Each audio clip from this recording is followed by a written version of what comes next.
Good evening and welcome to the March 12th, 2018 Budget and Finance Department Head Cost Center Review. Tonight, this is an open meeting with the Select Board and the town staff.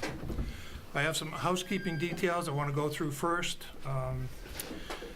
Today, there was a memo sent out by the fire department discussing salaries and proposals and so forth and so on, which is a continuation of the discussion we had last time. And I would like to have the fire department come in on the night of the workshop, because I think the information contained in that document takes more than 5 or 10 minutes to explain. So if it's all right with everybody here, we will put him on the agenda for the workshop. Yeah.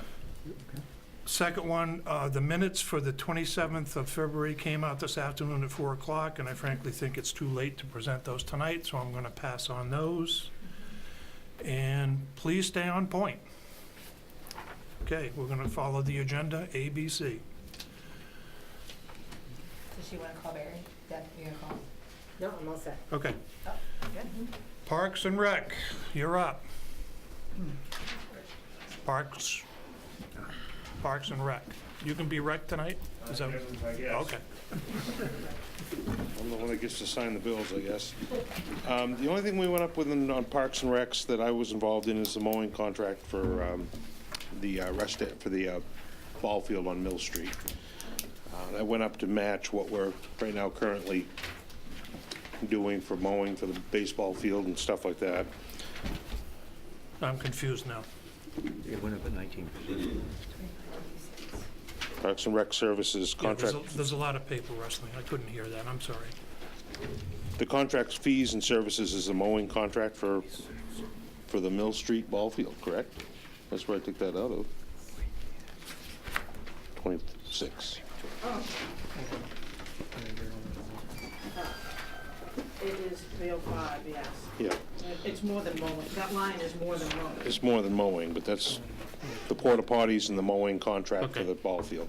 Thank you. Thank you. Yep. Any questions? Let me do my board first. Okay. Brian, yes, please. Yeah, quick question. You probably hear this a lot tonight. Who provides the contract mowing? IDS landscape, IDS IDS landscaping. Landscape, Yeah. okay. And is it bid? Yes. Well, we put it out to bid 2 contracts ago, I believe, and we've renegotiated one, and we're renegotiating this one. And So we're is this still with is this the renegotiated Correct, rate? yes. Or an anticipated No, rate? that's renegotiated Okay. for just this one coming year. Okay, so it was not put out to bid for this one? No, it was not. Okay, thank you. Does the same company do cemeteries as well? Correct, yeah. They're spread out through the Those are two budget. different contracts? Yeah, you've got one contract to cover all our town mowing, roadside cutting, the bush hogging that we do with the 2 dumps, 302 corridor, the mowing and the snow blowing, plus a new stretch of sidewalk, the 3,000 feet we're putting on Main Street. It's all one contract, but it's broke up out through the budget. Different departments pay for different things. Right. So did the whole thing go up 19%, or is that? No, some of no, that's it's, porta potties? the whole contract went up $11,000, but it's spread out through the cemeteries, Mill Street, roadside mowing, and all. It was all broke up What in. percentage increase was that? Oh, geez, I don't know. I would. 10, 8, Yeah, Double? inflation? no, it didn't double. Their contract is, hang on a second. Yeah, I thought it was about 37,000 this year right now. We're at 37,626. So they're going to 48,000. Wow, 11,000. Yeah, that's 19%. Okay, thank you. Yes, Brian. Just one other quick follow-up. So, what period of time is the contract cover? What, from, Right now, we're ending a 3-year contract, no, I'm sorry, in Oh. terms of the time of the year. Is it? June It's not a- 1st to July 30th. Ju- Other way around. Oh, June, I'm sorry. It'll end June 30th and starts July 1st. It goes to Okay. fiscal year. So this is just for this part of the fiscal year, even though the mowing contract would extend past? No. The contract we're in right now will end June 30th of 2018. Okay, And the and no- will mowing also end on June 30th? Correct. And then we step into the new contract July 1st, Okay. 2018. And that'll- the mowing starts when and when does it Oh, end? they're gonna start probably, well, as soon as snow goes away. They start doing the spring cleanup on the properties, and then they start mowing as soon as it's necessary. And do they do the removal of branches and stuff like that? In the That's- cemeteries, in the town hall, and the public works garage, and they help us on Mill Street. That's kind of a joint effort with us. Okay, thanks. But that's not covered in Parks and Recreation. It's paid for out of the Parks and Rec on the mowing on Mill Street. But the rest of the contract, no. But that's not the cemeteries. No, no. Okay, No. but you're talking cemeteries and Right, he'd stuff asked like that. something else on what else they did for Contract, us. How's that break down? Yeah. Right. Bob, did you Now, have let's another stay one? on point, right? Thank you, Dana. Stay on You're point. welcome. Teresa? Mulch, since you're talking Parks and Recreation, the mulch that's gonna be down for the playground, because I'd like to see some that's That's already- budgeted. That's already in the operating budget. Okay. Yeah. What's it under? It's in my operating under materials for Okay, equipment materials. all right, thanks. Anything else on parks? Okay, we'll go to rec. Recreation, Raymond Rec. I don't know how they got combined, Lee, I'm sorry. No, that's fine. Lee Walker. I'm the treasurer for Raymond Rec. I think there's a bunch of us in rec, so you'll have a bunch of us coming up. We are respectfully requesting $2,000 again this year for the mowing of the Agawam fields. As long as we've had this relationship, the price has never gone up. So we helped them create the fields many years ago, and they allow us to use those fields in the fall after some camp is done up at Agawam to play soccer. And so all we do is we give them money to continue to mow the fields for us. It's a pretty good deal. They maintain the fields completely other than the mowing that we support for those months in the fall. And the only thing I did notice, and I apologize for this, in my financials, there is a blank line next to some of the numbers. On the year-to-date, it said $4,760. That is insurance. That is our liability, our medical, in case one of the kids gets hurt and they are not insured. We have insurance, and our board of directors insurance. So that's what that On is. page 58. Yeah, 58. Yeah, sorry, it's on page 58. 58 in the book. 59, 58. I'm happy to take any questions you have.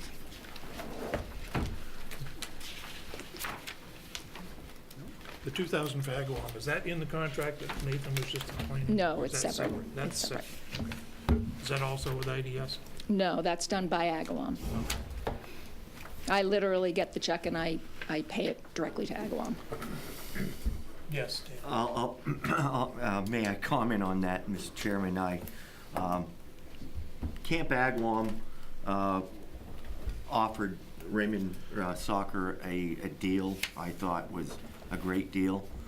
Pat Smith, the director of Raymond Rec, worked with me with Garth, the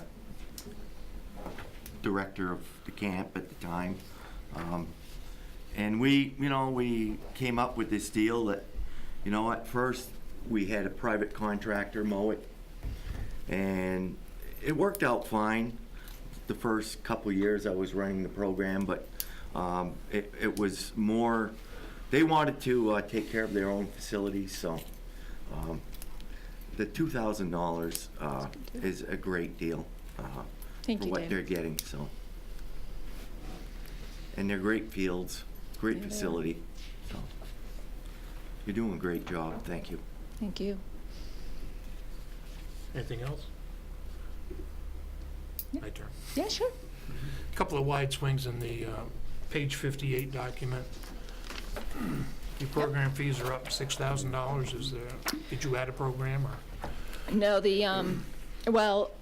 actually, so the last fiscal year is a full fiscal year, and the first column is our year-to-date, so that's, when we are in the middle of our fiscal year. So the numbers are actually lower than they were last It's year. confusing. When they- Yeah, no, I'm sorry, I apologize No, for it's that. not your fault. This is I your misread it. Are you consistent with last year's performance financially? Yes. Okay. All set? Anything else? Okay, Thank you. thank you.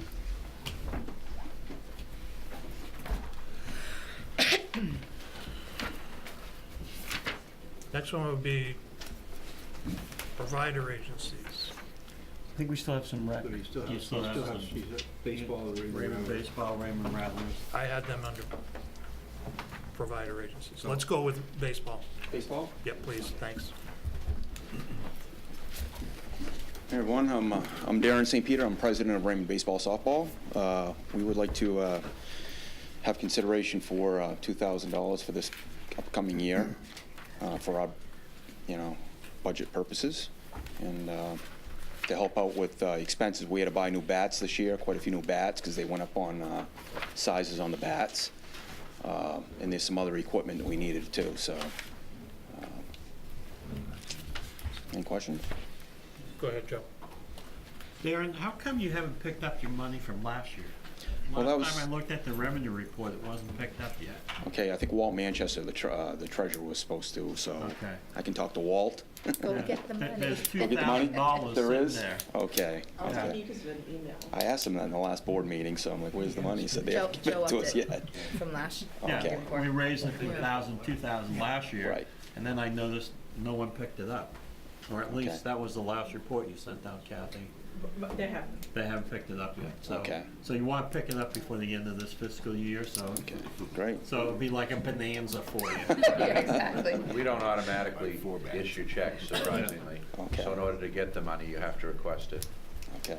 That's the tip, though, but you can request it as soon after the commencement of the fiscal year as you're able, and then we'll pay you. But if you don't request it, then we won't. Okay, Crazy, good to right? know. Crazy, right? Easy. So when you see Walt, just tell him to go pick it up. Okay, I think he might be on vacation right And then now. after July 1st, you can pick up another 2,000. Okay, hopefully. perfect. All right? Good. Well, you can even go So up you and can buy get it. titanium bats. Short size, yeah. Cool. We're good, thank you. Good. No, I have a Oh, I'm question. sorry, Dana, I'm sorry. Couldn't see You it. guys are required to use different bats this year, correct? Correct. Now, what kind of an expense is that? I mean, Well, you can, anyways, from $80 a bat, probably. I haven't really priced them out. Yeah. Our equipment guy, Eric Richmond, has, so. now, are you planning on having a spaghetti supper this year? Because you used to have them, and they were kind of fun, you know? Yeah, It was like a spring ritual. Everybody went to the school here and I'll bring that up to ate the- some spaghetti and Yeah, some, bring that you up to the know. board. That And they had sounds a good. bunch of people that, coaches and stuff that got involved with the, and it was a great time. And I mean, the town manager's been there, and I've seen a lot of people there, and. That sounds it's good to a- me. It was a great fundraiser. Why have you stopped it? I don't know. I've been president for 3 years. It's the Yeah, first I've heard of it. Keep going so. with that. We had a car wash last year that turned Yeah. out pretty well. But get the spaghetti supper going, you know? We will. That's good to know. Thank you. Okay, thank you. Raymond Rattlers. Teresa. Dina, on that note, the school is starting to put requirements on letting them use the school and the cafeteria and the kitchen. They're actually charging a fee now. I mean, it'd be great if we can possibly use like the fire station or something, I don't know. But they have all these fees now that they charge just Yeah. for extra that kind of goes against the whole point of that, Yeah. You can't use the fire station without a fee. Okay. We're a community, you know, and the school is part of our community. Oh, I So, agree with that. you know, But they still charge. They It charge rubs for me the everything. wrong way when they do stuff like that. I agree with you on that, So. yeah. Do you use the Mill Street fields also? Yes. Absolutely, That's your major ones, right? yeah, All right. Just give me a second. yeah. The only ones you lost was Camp Hines, Yeah. so. Okay, Raymond Rattlers, I'm sorry, thank you. How you doing? Good. I'm Larry Wood. I'm the VP and treasurer of Raymond Rattlers. We're requesting the $1,600, I think that comes from registrations, to put towards the season, grooming and safety and all that stuff, marking trails, getting maps done and stuff like that. And we've also acquired some land, so we pay our taxes and all that's what we use the money for. This is a net for the town, is that correct? Whatever we get in fees, we turn over Right, to it's a them. return of the registration fees, but you said 1,600? I don't know, did you bump it up? He bumped it up, I think you're looking at 2,000. 2,000 is what the Okay. agency request was. Okay. But there's always the caveat that if the registration fees don't get to that level, Right. it's only up to what the registration Well, fees that's- All right, that should be- yep. Net should be that anyways. That's, yeah. Without looking, Kathy, do you know what that number is? It did go up this year because we got them in like January, so it's in the $2,000 range.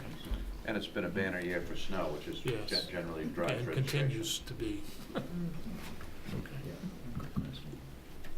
Thank you. Oh, I'm sorry. Just a question. Are you having, I understand some of the towns have problems with your membership getting enough people to help with the trail maintenance now that, I mean, is that common? We've done better this year with, we get snow and we lose it, and we get it and we lose Yeah. it, but we've had people going out. But you have enough volunteers that'll get off their Oh, yeah. phones long This enough year to help you? actually has been a great year for new members. Okay, We good. jumped it up, 10 new businesses joined, and they're local, but they're also out of state. We have local members, and we have out-of-state members as well Okay. that good. come, not to all the meetings, but some of them, and All we right, got a lot thank you. more hands on deck now. It's just the weather doesn't always cooperate with us. I noticed. I got a question. Yes, sir. Have you guys been grooming at all this year? Yeah, we have, yeah. Yeah. Because I haven't seen anything on the River Road, and there's a trail that runs through there, so.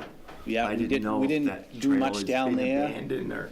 We did do much down through there because of the conditions. Didn't get enough to, if you start pulling a drag and a big machine through there, Yeah. you're gonna, Tear it Yeah. up. tear it up because of a lot of rocks. You have to have at least 2 feet to use that trail Yeah. to groom it properly. Now, what kind of property do you guys purchase? You said you. Oh, it was a Purchase. donation to the club, Donation? yeah. It was from,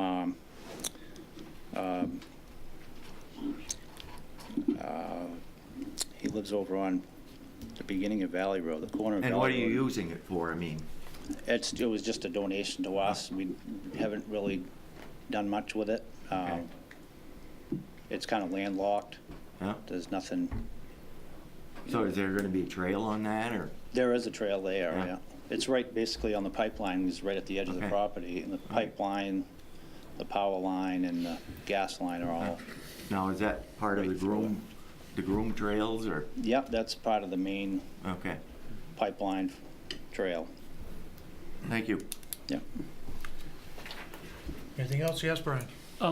Larry, I was adding up your, I appreciate you getting to see the various monies that are spent. It looks like it's about almost $10,000 budget. Where does the rest of your funding come from? It's, everybody that's a member of the club and does the work are all volunteers, and it's donations that we get. So And you're we getting get- about $8,000 worth of donations a year then? Not every year, no. Oh, okay. We built up over the years, Okay. and we've been able to get some equipment donated to us, and sometimes we get grants that we apply for, but you have to, follow all their steps for their grants, and Thank then you. you can get the equipment, you have to hang on to it, and keep all the records for it, and stuff like that. Now, where are you headquartered? I mean, where's your main? We have our meetings down at Camp Hines now, Okay. yeah, the first and third Tuesday of the month. Now, where's the equipment stored? Some of it's stored at Cocatosi. We have a shed down there. We Yeah. keep 2 pieces of equipment there, and then there's a couple pieces down on, at a friend's shop off of 121, the Pipeline Trail. Okay. Thanks. Yeah. Anything else? Anything else? Thank you, sir. Thank you. Thank you.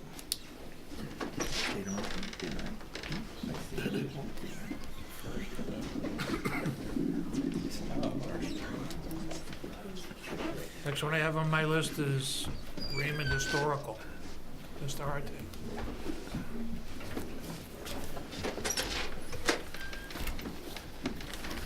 Good evening. Good evening to you, sir. My name is Ingo Hartig. I'm representing the Raymond Casco Historical Society, and I'm here to request another $1,800 in a stipend.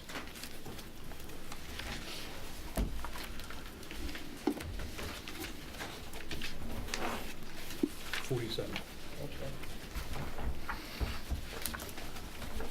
Any questions for Mr. Hartig? Yes, Brian? It's just more of a comment, Ingo, but in the future, if you could provide us with a little bit more information so we have a better understanding of the context to which the donation that you're requesting is going to go into, I'm more than happy to. that'd be great. I just appreciate it. Just a, balance sheet and financial statement would be really helpful. Yes, Thank you. you're welcome. Anybody else? Thank you, Ingo. Thank you. Thank you, sir. And the Hawthorne House.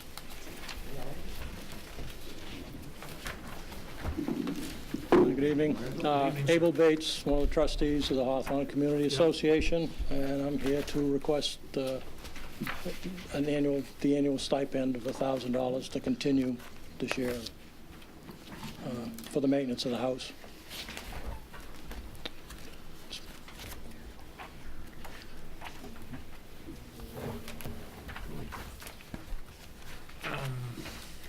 Yes, Debbie?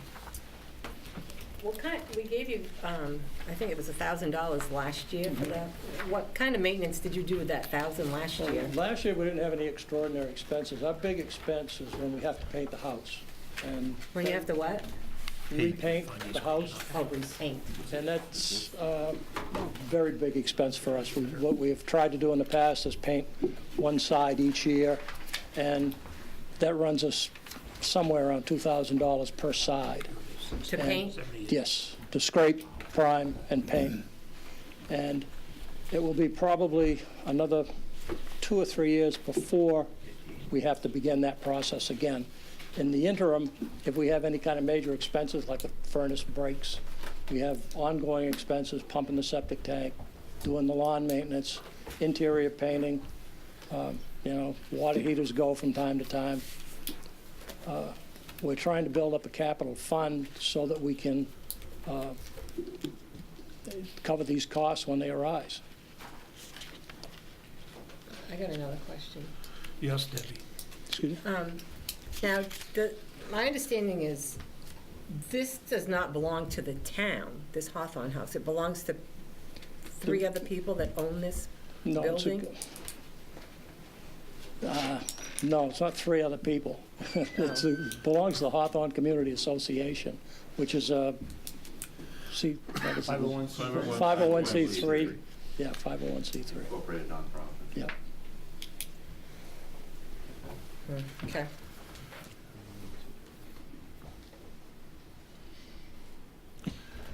Brian?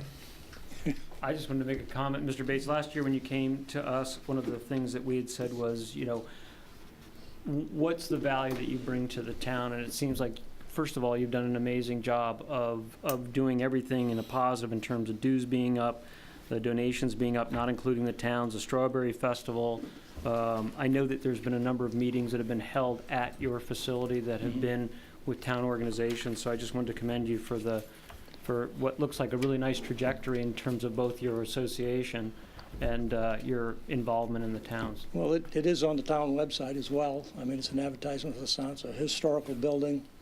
We have a lot of people that come by just to look at it and tour the inside of it on a non-scheduled basis. I'm always getting people knocking on the door, wanting to take a look at the inside.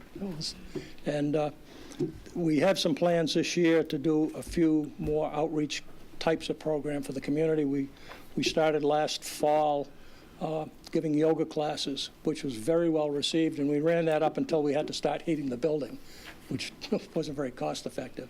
And it was, we had a good following. We've got a local instructor.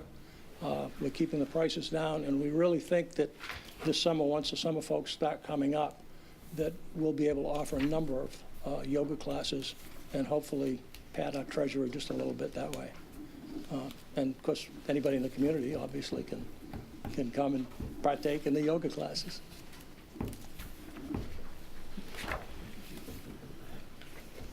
Anybody else? Anything else? Thank you, sir. Okay, thank you.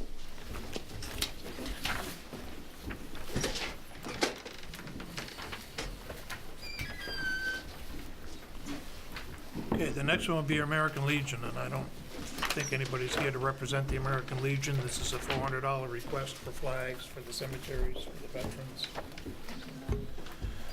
And I'm looking at my list on page 47. And I think last time around, we covered the RTP, Raymond Rec, Raymond Village Library, and Raymond Waterways for budgeted items. Okay, there is a package of non-budgeted items in here, and I believe it starts on page 80.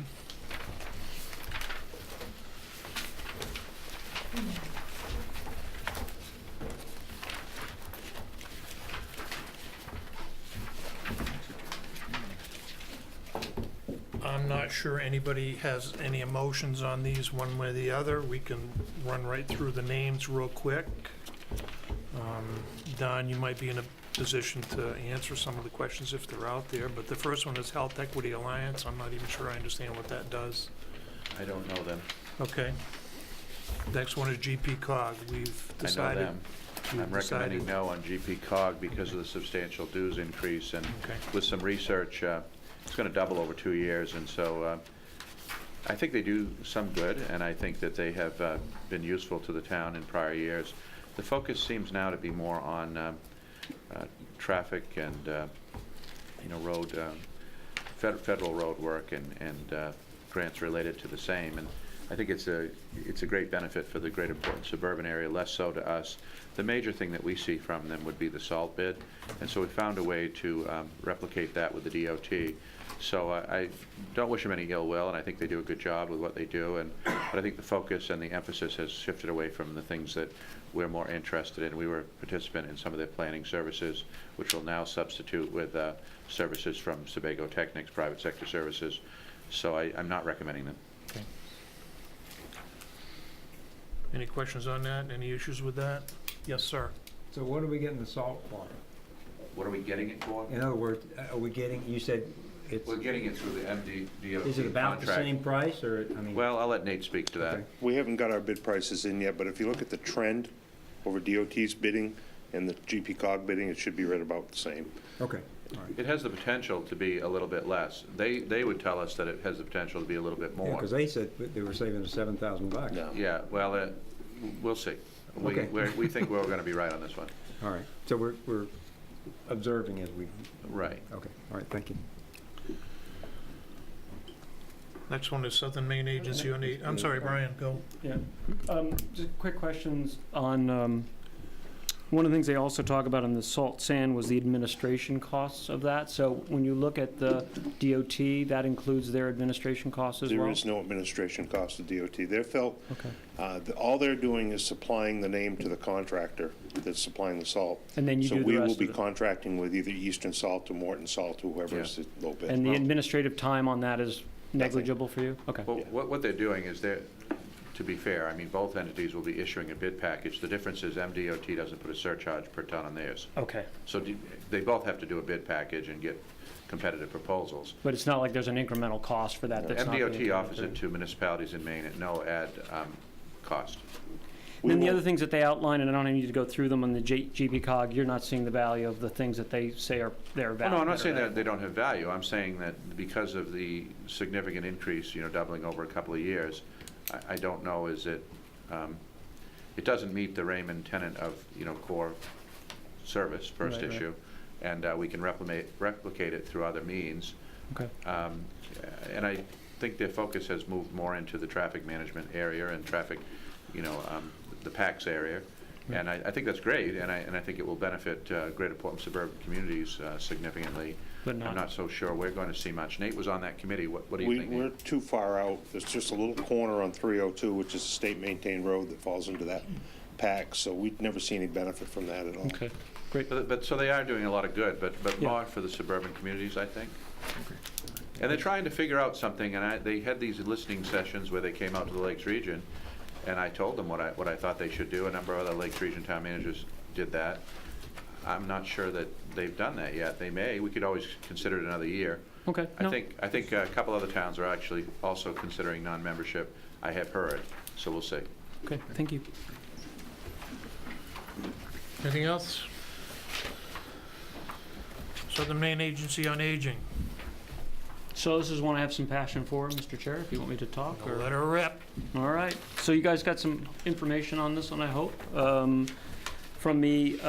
One of the comments that have been made in the past about the Southern Maine Agency on Aging is that the question of who else gives as a town, and so I did inquire, and hopefully you've got that information. Most of the towns that are in the Lakes region do contribute to this organization. Southern Maine Agency on Aging provides services for elderly, and their documentation that they provided us actually outlines it very specifically about the 93 Raymond residents who receive benefits from it. You can look at the various things, but I think a couple that I would point out is that 39 residents receive Medicare and other insurance counseling. That may not seem like a big thing, but to be able to make sure you're getting your Medicare, you're getting your full Medicare capabilities, I think is important. The one that probably focused most for me was 5 Raymond residents who were temporarily or permanently homebound and could not shop for food, received over the course of the year 529 home-delivered meals. This is the Meals on Wheels program, which comes out of the Agency on Aging. What they're asking for is $1,000, which is a suggested amount. It can be any amount we would like. In the area, Bridgeton, Naples, Gray, New Gloucester, Wyndham, Standish, Sebago all contribute at varying amounts. Raymond and Casco are the only 2 towns that do not. The information that I passed you is actually every town and who gives what, so you've got it. I think we should be agreeing to give at least $1,000 to this group, which provides services to the elderly in our town that others are not providing. Thank you. Anything else? I have to say that when I look at a request like this, I say to myself, would I whip out my checkbook and send them $100 personally? And the answer on this one is no. So if I wouldn't do that, then why would I spend town money? So that's my opinion on this one. Maine Public Radio. Maine Public Radio asks every community in the state for a contribution, and I think it's somewhat out of our mission, and not certainly within that core mission. Anybody comment on that one? Okay, and Greater Bridgeton Lakes Region Chamber of Commerce. Okay, so we have 2 chambers that serve Raymond, the Sebago Lake Chamber, which I was at a forum organized by the chamber this past Saturday. They're very active. They're always engaging the town and trying to find ways to assist the town and to work with us. And for a while, the Bridgeton Chamber, when our former selectman, a former, I think, budget committee member, former school committee member, Mike McClellan was CEO there, they were very active, but since his departure, not so much. And I'm sure a great outfit, but I think we're on the periphery of their territory, and so I prefer the Sebago Chamber. I think they're much more active. Any questions on that one? Okay. That takes care of what I think of the provider agencies. Moving on to Public Works. We'll divide this 3 ways: operating budget, CIP, and proposal, plowing proposal. Thank you, Nathan.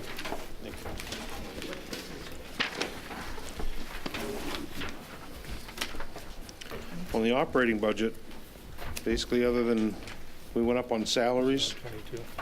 This starts on page 22.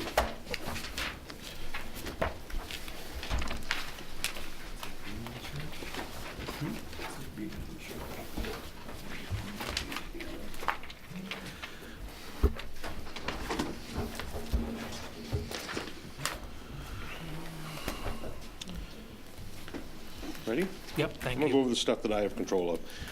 I don't set the salaries in Public Works. I leave that to these 2. They do a good job at it, so I'm going to leave it to them. Roadside mowing went up. That's part of the contract with IDS. Traveling training went up. We typically have only put about $400 in there. We're going to try to do some more training this year outside of town. There are classes through MDOT, and those have costs associated with them. They're low-cost training classes. Gas and diesel, we bumped up to $30,000. It's a 25% increase. It's a guess what we're going to burn for fuel and what the fuel prices are going to go to at this point. And the last one's utilities. That's just an adjustment to bring it up to what we're actually spending right now.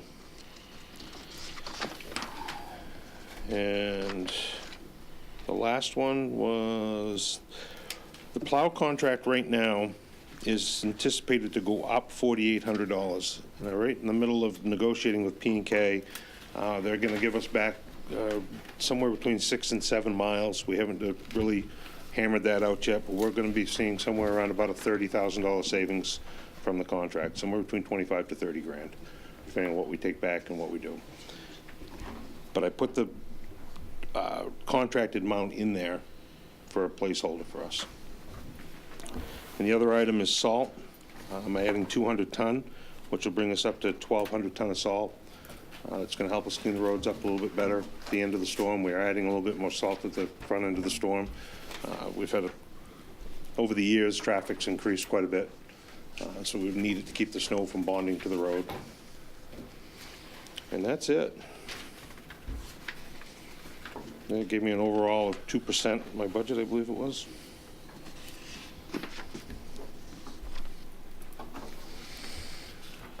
All right. Bob? Nate, how's that radial stacker working? Excellent, excellent. That, excellent. Now, that eliminated the need to rent a bulldozer to... That is correct. Now, where would have that have come in your budget? That's in my winter sand. Everything in the winter sand is the cost of the sand, plus the contract trucks we hire to haul it, and the bulldozer. Okay. That is budgeted at, we're budgeted at 4,100 yards of sand at $10 to $11 a yard is what we paid for it the last time we had, we contracted it. The last time we contracted that completely, it was $11 a yard to have it put up in the building. And that was purchasing the sand at $2 a yard. We're paying $5 a yard for sand right now, and we're doing it in-house for around about $2 for trucking. All in's about $2 a yard on top of the $5 that we purchased the sand for.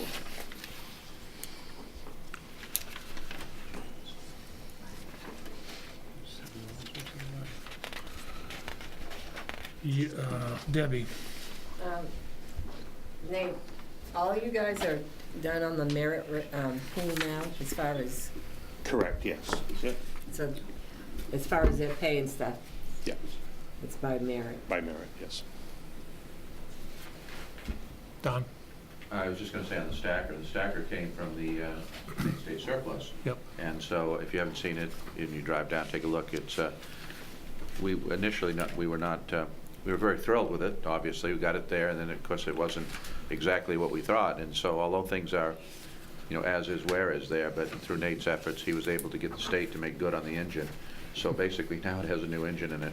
We had a little cost share, but so I would say it's going to be good as new for some time in the future. Yeah, we put a whole new power plant in it. The DOT paid 80% of the cost of that for it. They didn't disclose that it had a bad engine, and so we said, hey, wait a minute, we need you to buy us an engine too. Cool. So Raymond way. There you go. And it wasn't even a surplus engine. So but it is quite an impressive thing if you haven't seen it. Kind of an interesting acquisition. And the other thing I would say about it is, from a safety standpoint, better to be using a conveyor, an elevator, to put sand into a building than somebody in a bulldozer. I agree. Dana?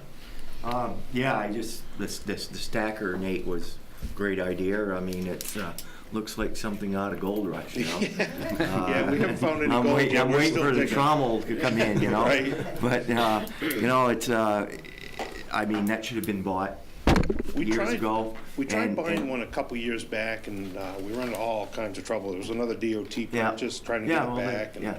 this one just fit perfect. Yeah, and I mean, it's a great, addition Yeah. to what you guys need, but my question is, why you guys want more mileage on plowing? Well, I do and I don't. We're further in the proposal. We're looking at hiring a mechanic. Yeah. And working with P&K, they've got one truck that I reluctantly let stay here this winter. It really shouldn't be here. We've had a lot of trouble with it, which is causing us problems. They don't want to buy another piece of equipment. Well, they and- got plenty of trucks. Well, they do and they don't for plowing. I don't know about their operations. Yeah. I ask the questions and I get the answers that they want to tell me. Yeah, And, but they are contracted, correct? correct. So And, they gotta provide oh, yes, yeah, and they safe- are right now. safe trucks and. Yeah, and they are right now, but looking future, they don't want to purchase another truck. Ah. They need a bigger truck on that route over there, and we've got, if we move our trucks around a little bit, we can be a little more efficient. We're gonna do a little bit more miles per truck, and it's gonna reduce our operating costs a little bit. They're doing like twice as many miles as, 32 miles, yeah. correct. So it's, they got, what, 2 trucks and they're doing twice as much? 4. 4? They got 4 trucks, four-wheelers and a spare, Huh. plus 2 pickups and a loader.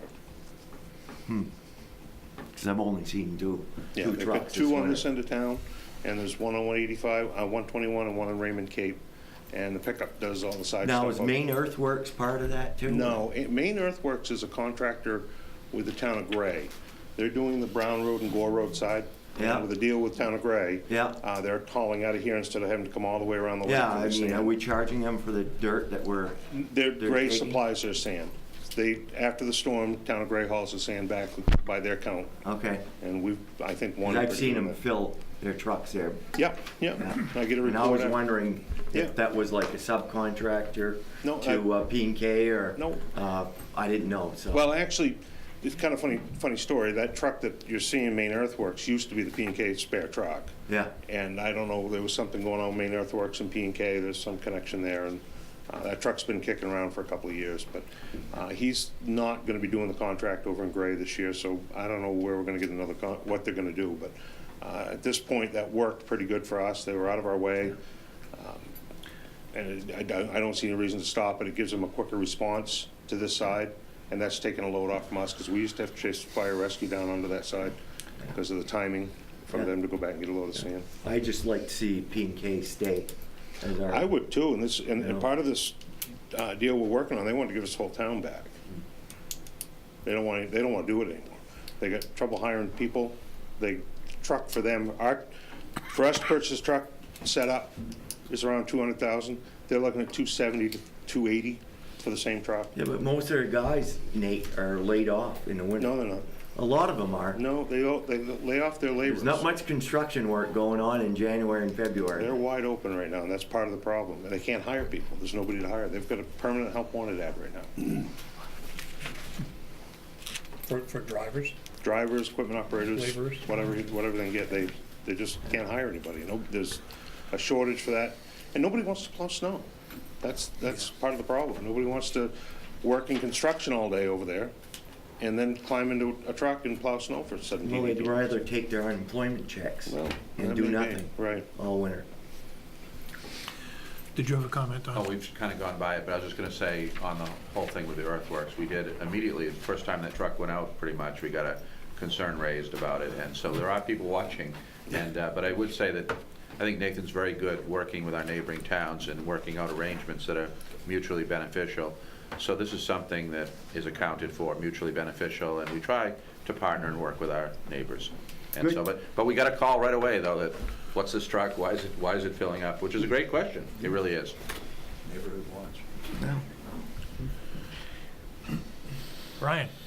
3 questions. First one is total mileage for the town. Total mileage for the town is 48.68.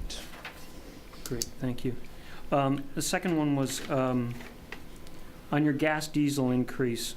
I'm noticing that you're really, you're at 57.6 on the most recent numbers we had. You're right on target as far as your run rate. So why the bump? Anticipation of fuel increase price.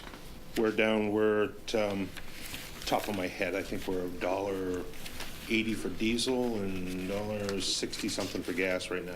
Right. And we were under a contract for 3 years, I think it was, something like that, and the contract's up No, once a year. once a year. Once a year. So that's anticipated cost. Taking on a little bit more plowing is going to be a little bit more fuel, so it's all kind of built into that. I looked up U.S. Energy information, and they're projecting flat on. So is it because you had a contract that was really favorable? We did really well. Our contract went down last year. from the prior year. So, I mean, I don't really feel good about where energy prices are gonna be. I'll give you this information so you can look at it, because they're projecting flat. It's Mhm. actually going slightly down over the 18-month period.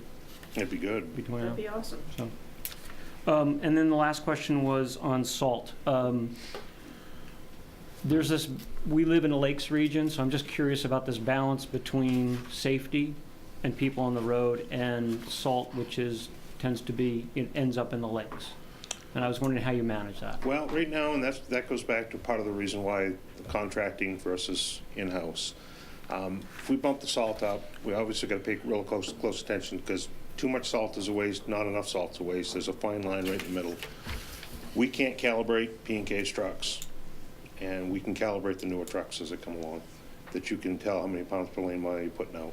And that'll get you to that sweet point where you're actually using the salt to its fullest capacity and you're not wasting it.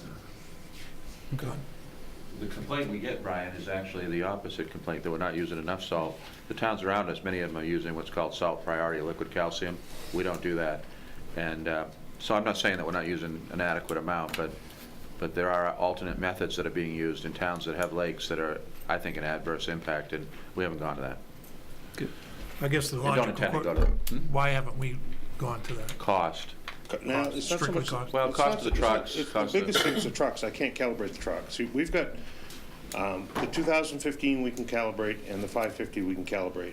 That's a liquid that's being added onto the salt as it comes out? Yeah, that's calcium chloride. A lot of towns are using calcium chloride. The state uses a salt brine. There's several different products out there that you can to pre-wet your material before it goes down. And that's doing two things. It's activating the salt at a lower temperature. It's giving you less bounce, so it's staying in the road. But without being able to calibrate the truck, I got no idea what they're putting out. And it goes back to that, you're gonna put either too much out and waste it, or not enough and waste it. So why not bring it all in-house? Well, it's coming up, that's next in the top. That's where we're going, somewhat. And I'm not sure if, we'll get to that. Thank you. Go ahead, John. Nathan, it really looks to me like P&K does want out. These roads have been as bad as Yes. I've seen in many, many years. I would It's not- almost like they don't even want to put a blade, fix their edges on their blades. It seems like their blades are bouncing and We've had a lot of trouble with broke down equipment on that end of town. Response time, it's changed. When I first started doing this, I had, Mr. Plummer was the foreman over here, and there was no issues, no questions, no nothing. And we've got some problems, I guess. And a lot of it's the equipment, and a lot of it's the weather's changed, a lot of it's the traffic's changed. It's all kind of a whole ball of problems. I don't know, I might as well go right into it. I don't know if doing the whole town is completely feasible, or giving them a couple of trucks on that end and we take this end and kind of mix it. I think they see the need to do it for their business, but I just don't think their heart is in it anymore. They'll tell me it is, but I don't see it. it doesn't seem like we're getting our money's worth on it. And we're paying a premium. Yeah. It's the Cadillac, I don't know if it's Cadillac, you're paying for the Cadillac services. We can do it cheaper. If we can't do it cheaper, we shouldn't be here. I mean, it used to be their own sand, their own salt. Correct. Yeah, over the Then, years. then they've we given- picked that up. Yeah. Yeah. Used to be, they did all the call-outs. When I first started working here, I came in, I called the town office, the school, and one fire station. I went down and had a cup of coffee. Yeah. Did it with one truck. Life was good. And over the years, due to the increases in the contract, and every year, we're seeing anywhere from 1 to 2 to 3% increase from them. And they're less apt to do, I got 2 5-year contracts out of them, and now they only want to do 3 years. A lot of that's due to the fuel. They can't anticipate the fuel.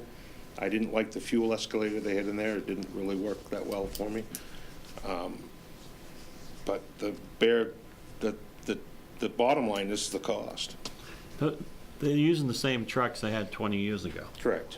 Yeah. And you can tell. Correct. So. Yeah, the truck that we're trying to, that I would like to see go away was here the year I started working here. So if you push them on it, you think they'll say, we're not interested? In other words, if you call them to task to say, wait a minute, you're using these 20-year-old trucks, you're not giving us a service that we're paying for? We'd have to change the contract, because there isn't any language in the contract that says you have to have a 1999 or newer, or 2010 and newer truck. It used to be in there a long time ago, but they didn't. Let's put it back. Yeah, well, that's it. We took it out because nobody was abiding by it. And one of the negotiations in trying to reduce the cost of the plowing, keep it down to adult rower, they wanted that taken out. There again, back to on a 3-year or 5-year contract, try to pay for a $250,000 truck it's hard for them. It's a business decision they got to make. Yeah, but you use it all year. They got other customers. It's a decision they have to make. I can't force them into that. I think if you force them into telling them you got to have a 2 or 3-year-old truck, you're going to see a huge increase in that cost. And they're at almost 6,000. What is it? 5750. 5750. Yeah, It's but going their up to trucks have to pass inspection, right. you know? Right, And if they don't, right. you know, how I'm many not plow gonna- trucks out there, and then tomorrow, you'll see tomorrow. Mine are- How many plow trucks are out there tomorrow that pass inspection? Not too many. Mine You're do. on tape. Mine do. Mine have to. Yeah. Yeah. Done. I would say that if you can run a truck fleet that you bought at auction, fully depreciated at auction, and then run it for 20 years, you're doing okay, and that's what they're doing. And Nathan, we have some older pieces of equipment, we've been gradually improving it, but I'll tell you that Nathan takes very good care of his equipment, and, I would put it up against, even the highly financed suburban fleets, around Portland. So what we have, even if it's older, is well maintained. I'm not gonna down them, but take a look at it, and I'm with Joe on it. I think they could do better. I think the problem, it's getting dangerous out there, the way they're plowing Right. some of these roads. And I want to caution on that, because a lot of it, like I said, a lot of it is response time, and a lot of it is we're not allowing them to run more salt because we can't monitor it. And a lot of it is the way the weather's come and traffic's changed. I don't have control of, hey, I need them to stay another hour. Their contract does state, once they're past the center line, they can go home. Sometimes that's not good. You got to stay here and stay on it. So if we did go into this, I know we can do a better job. I know we can get on top of it. It may be a little bit of a learning curve, but I would agree somewhat with what you're saying, yes. Yeah, but you would need more people. Well, I'd And like more to, equipment, well, yeah. and a new building. Hold on. No. Why don't we just move right into that now and answer some of those questions that Dan has? Well, If you don't mind, then we'll go back into CIP. The proposal in front of you is, you can go a couple of different ways. We don't need to do it with all brand-new trucks. You can, Those you documents, Dan. Yeah. you can go with the used stuff, but new stuff's $220,000 on the high side for us. You'd need 4 of them. So you're looking at $800,000 in equipment, $880,000. The staff is the only sketchy area, but I think there's people out there you can get. And I would recommend doing it with part-time people.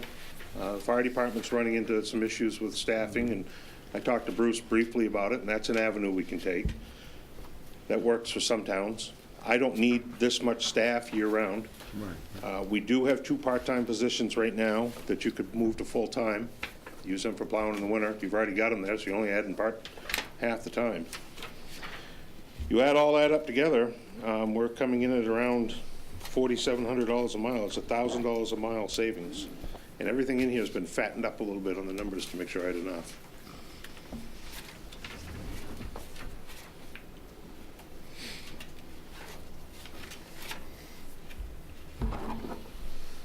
Go ahead, Joe. If you did that, do you think you can get some of the P&K drivers to just drive newer equipment Yes, 2 of them I think I can. on a part-time basis? Yeah, just they've for the got winter? one driver right now that doesn't work for them. He's a subcontractor to them. He does something else in the summer, I have no idea, but he comes here and he's only paid per storm. During the storm, he's paid $25 an hour to drive trucks.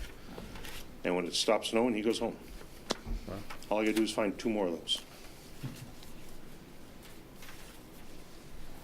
I just think we could have a lot more control over what the roads look like. Yep. If it was under our jurisdiction as opposed to being tied up with a contract that you can't force them to do anything. Right. And there's no other company out there. We tried that. That was a total disaster. And the 2 times that we went out to bid since I've been here, we did an advertised bid, statewide bid. We got 1 bidder, and that was P&K. Yeah. If you broke it up into separate contracts, you might find some people. That's got the potential to be a huge pain in the ass. Yeah. For me, for everybody. And plowing, you're affecting everybody in town. You're not. It's not like when you pave a road, and you're just affecting the people on that road that you're paving. At some point in a snowstorm, you're going to affect every single person that pays taxes in this town. So it's crucial to make sure you're doing it right, and it's expensive. It's $880,000 if you go all new. I don't think you need to go all new. I think there's some decent equipment out there that can be had that's going to not be used in the summer. It'll set all, and just be used for the winter. It'll set all summer.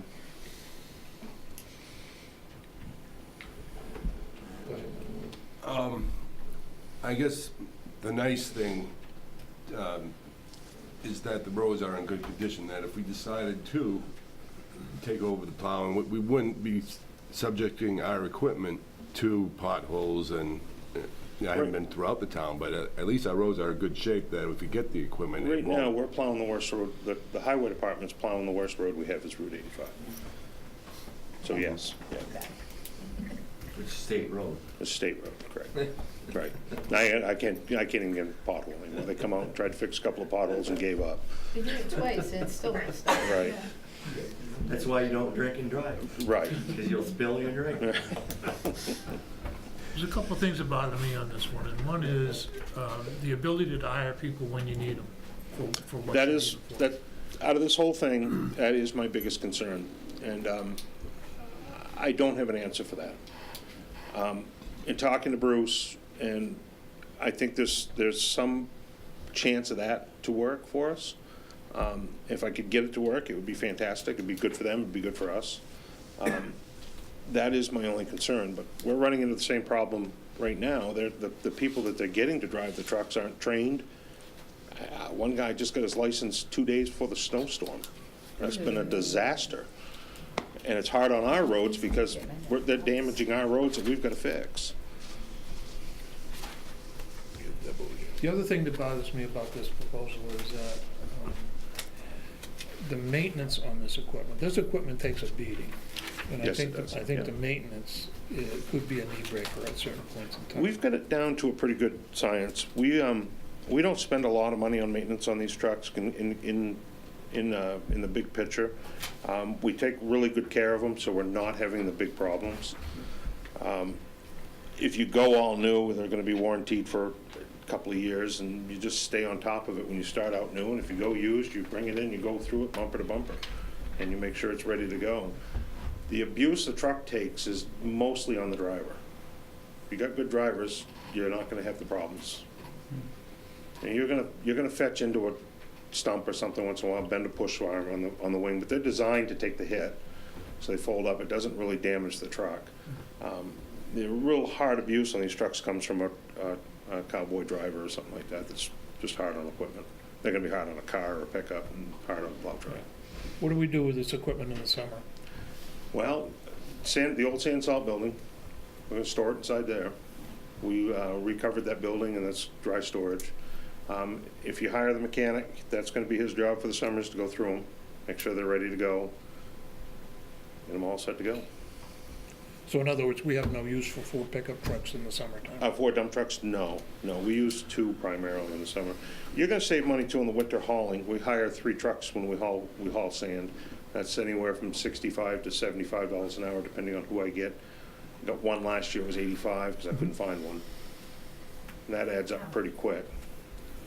Where's the salt come from? Sand, we get our winter sand from Portland Sand right now. Oh, okay. That's the closest we could find, and they got really good sand, and it's been the cheapest. So that The you have salt, to do a haul, how many truckloads is that to get the oh sand out? my, yeah, that's they're doing 10, 12 loads a day, 3 or 4 trucks a day. Oh, okay. So Yeah, it's a significant it's a amount. charge of sand. It takes us a week and a half if we get all the trucks. Okay. And we could do that in-house. Yes. Debbie? I think it's the right way to go myself. I think you've done a lot of research on this, and I think we're in the, I think we should go for it, I really do. There's times this year with P&K, I've been driving, and the roads aren't even plowed. They're not even out there. There's a bus on the road picking up students, and we're waiting for P&K to plow. That's how slack they've gotten this year. Well, that had to be the last storm, because I drive every day, and I think the roads in Raymond, if they're bad, there's no school. So, the roads have been great. During the Sebago Lake tournament, P&K was out there. There was a little ice on the road early that morning, that Saturday morning, and I saw P&K out there. They were out sanding, so they were out there. So Nate, I think your guys have done a good job this year. I'm not saying they didn't do a good job, Deb, but I didn't say that, Dana. I was A lot of talking. those one-time trucks you're seeing are ours. If it can be done with, well, it said P&K on the side, so. I only got two that are lettered, and they're on that end of town. Yeah, well, it said P&K on it, and they were on 121. Who's doing the schools? A company out of, the guy Private who owns Fisherman's contractors, Net. right? Billy Coppersmith. Billy Coppersmith does it. Okay. Don, did you have a comment? My comment is that I think a mixture of, if we can do it, if we decide to go down this road, a mixture of some new, but probably predominantly used. And we're good at finding used equipment, and this would be, limited use, and there are a lot of towns that are on regular rotation schedules. Once again, the very highly financed suburban towns around here, plus out-of-state towns. It'll be very easy to find trucks that are sufficient for our needs, that will last a long time and be in good condition when we get them, and be relatively speaking inexpensive. I'm very confident about that. I think we can find good used equipment. I could tell you a story here. One of my customers, when I was working in Hartford, had the contract for all the rest areas on the Connecticut, what was then called the Connecticut Turnpike. I think there were 12 of them. And he had the same contract. He had the summer landscaping and the winter plowing, and his equipment took a major beating. He was constantly replacing equipment. And it's one of those things where I think we need to really have our eyes open on the maintenance of these things. So. We've got one truck, it's a 06. It's got 100,000 on it right now. And it looks as shiny, as clean, and works just as good as the brand new ones sitting right beside it. These trucks are washed after every storm. They go through them after every storm. One of the pickups that we're getting rid of is a 03. That's been it's essentially a rust-free pickup. There's nothing wrong with it. It works. The 550, the one we got rid of was an 02. We got rid of that in 14 with 50,000 on it. And the training finally went in that. He does an exceptional job keeping the equipment up. I don't question that at all. I'm just trying to make a statement that we Yeah. better look long and hard at the maintenance of these And the key front end especially. They take a beating. The key to this thing is your staff. I'm very fortunate right now. The guys I have aren't hard on equipment. And you got to be careful who you hire, and you got to watch it pretty close, because that will take a perfectly good truck and drive it right in the ground. Okay. Joe? And I guess I'll look at Kathy on this one. Financing this kind of deal, are we looking at a bond to purchase equipment, I or? think it depends on how we decide to do it. I mean, you're gonna spend a certain amount just for your bond anyway, if you're gonna go all new. If you're gonna do a half kind of split thing, and some of the used stuff, we probably would use a lease purchase agreement on. So I think it depends on the equipment that we find. How much do you have in the CIP right now? I've got 100 and change, I think. I'd have to. 125. 120. No, that's what I got budgeted coming up. Right. Okay, and that doesn't include what we put in this year? That is what I'm asking for this year. You're asking for 125. You have any in reserve right now? Yes, I do. As of the first of the month, I had equipment 47,000. We've got a new pickup coming. That'll be spent. Okay. You got to remember too. We've got another year left with the contract with them right now. Yeah. So this if you're going to go all in plowing, this wouldn't be something I would recommend we do this year. No, but it'll if give you're us gonna a year take to. over more miles from them and, Right, you know, as of July 1st, you get some money and you go out and buy a truck or Correct. two. And then Correct. the following year, Yes. maybe look at another truck or Proposing two. to incrementally move in that direction. And Right. notice that that's what we're doing, so everybody's understanding that that's Yeah. what we're doing. And you know what? If they find out you're incrementally doing that, they may rethink. well, I think to be Yeah. fair, you need to tell them that. At least I do. I think I should tell them this is what the plan is maybe over 3 years, we're gonna take over this, this, and this. And like I said, there's still that option of possibly keeping 2 trucks here under contract. We had talked about that when they originally said they wanted to give the whole town up. There was a talk about maybe contracting 2 trucks from them, either by the hour or by the mile or whatever that works. That would reduce our cost of equipment. And you could put those trucks in spots where you're not gonna do salt priority, or you're not gonna have to worry about it, and you just tighten up the contract and. Yeah.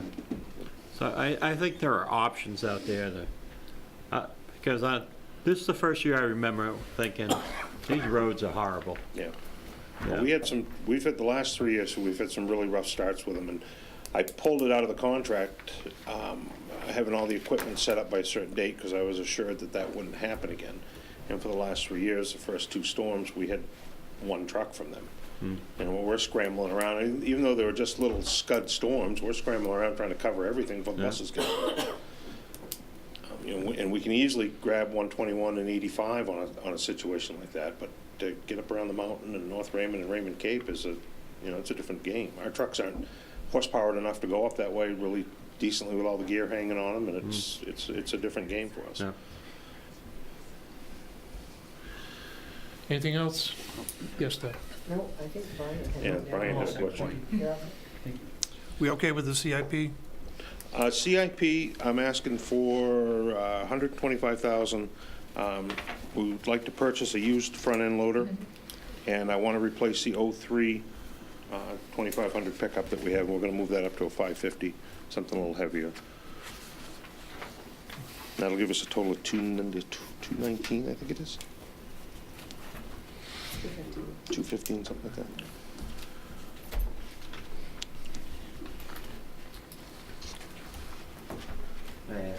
Yes, Dana. Can you lease a front-end loader? I looked at that, and that was extremely expensive. It was How many months you $5,500. need it for? Well, you need it for the winter months, so you're going to have it for 5 or 6 months. Yeah. It's anywhere from $5,000 to $6,000 a month, and here's the best part, if you can get one. We tried to lease one right the first of the year here. Well, I started around September, and nothing available. Yeah. They don't want them in the salt. That's one of the other reasons we ran into with the bulldozer was they didn't realize what we were doing with it and had a little bit of a meltdown when they found out where their $300,000 bulldozer was. It can be worse if you hire one to push down trash. I found that out. They don't like that either. Got a lead, or a pretty good lead on one of our neighboring towns is getting rid of an 04 that's been pretty well maintained, and that's under what I'm asking for money. So I'm kind of hoping that if the money comes up, I'm hoping that deal comes up. Now, the new truck, is that the 550, is that brand new or? Yes, I'd like to buy a brand new one. Okay. Now, you're getting a new vehicle I've got a as new well. truck ordered. It should be here next week or the week after. We ordered it back in December, I think it was. Yeah. Now, what was wrong with your old truck? Gave it to the fire department, sold it to the fire department. Now, did you get any reimbursement from the Yes, I fire did. department? Yep. How much? $30,000. 30,000? Yeah. So that would have been your trade-in value on that truck? 35 was a trade-in. Yeah. So you gave the fire department a I gift? did. Yeah. I did. On that deal, I gave them a hug too when I was done. Did they say Yeah. thank you? Yeah, they did. quickly on that deal, I mean, we tried to, I had this discussion with Nathan, but Nathan was trying to save the town money, and he bought a gasoline-powered truck. World of difference between that and the diesel truck that we had purchased previously in 14. So that's what we're doing, is buying the exact duplicate of that 14 Ford Super Duty. There's nothing wrong with the Chevrolet truck. It was just not, it's more of a, even though it's a heavy-duty truck, it's not as heavy-duty as the other one. So it was an opportunity to move the fire department forward. It was in their capital plan. It more than meets their needs. It didn't quite meet our needs. We kept it in the family. New truck ordered. I think the most interesting thing, though, is recently we were able to get probably a $60,000 truck once again, from surplus if it were new, and it was, We bought, it's a 2011 F-350 with a 6.7 diesel for $11,000. It's got a book, $11,000, yeah. got a low trade-in book of $25,000 on it right now. We just got it together for the last storm, and I think it's going to work out good. It's going to be the crew truck, Now, what's the mileage on that? 96,000. it's a 300,000 mile Oh, truck. yeah. Yeah, but anyway, It's rust-free. Even the other one that we've got right now is rust-free, but it's got some motor problems. and of course I can't remember the exact numbers, but round numbers, I think the one we bought for the fire department, we paid, $4,000 or $5,000, and what did we end up selling that for? $6,500. Sold it for $6,500. The one where 8 or 9 years later, some such thing, yeah. So we do pretty well with the used equipment. the surplus stuff is getting harder to find up there. They're running it longer. This was just a luck of the draw. That's good. That's because we kind of fly over the place like crows looking for the, for the gems. That's good. Yeah. It is. Keep it Glad you guys are scavenging. This particular one was a DEP hazmat truck, so it was used by caring scientists hauling absorbent napkins. You guys go into it with full suits on? Just Right, to make sure that, there's nothing left? This one doesn't smell bad. The other one had a kind of an odd smell to it. It still does, but it was a little scary. That's why I never drove it. All right, moving right along here. Okay. I think that's all I got. Well, you're still on tap for infrastructure. Oh, infrastructure. What do you want to know about infrastructure? On the town office? Yeah. Well, we got a insurance settlement from our insurance company on the communication tower, and we're working together to get some numbers to put heat pumps in the town office and vinyl siding and catch up on the rest of the windows. But I don't think that's not really in the operating budget. That's just I guess a windfall from a gift from the insurance company gods. Okay. A rare gift at that. A rare gift at that. A lot more money than I thought we were going to get for a communication tower that we were going to tear down. Okay, anything on that? Solid waste? Solid waste, basically, I don't know if Nate has anything you want to say on that, but No. a CPI increase and a slight tonnage increase. There was, This is on page 23. yeah, they didn't change the 50, did they? No. It's an escalator. An escalator, okay. Caps of it too. An escalator capping out at 2%, Kathy tells me.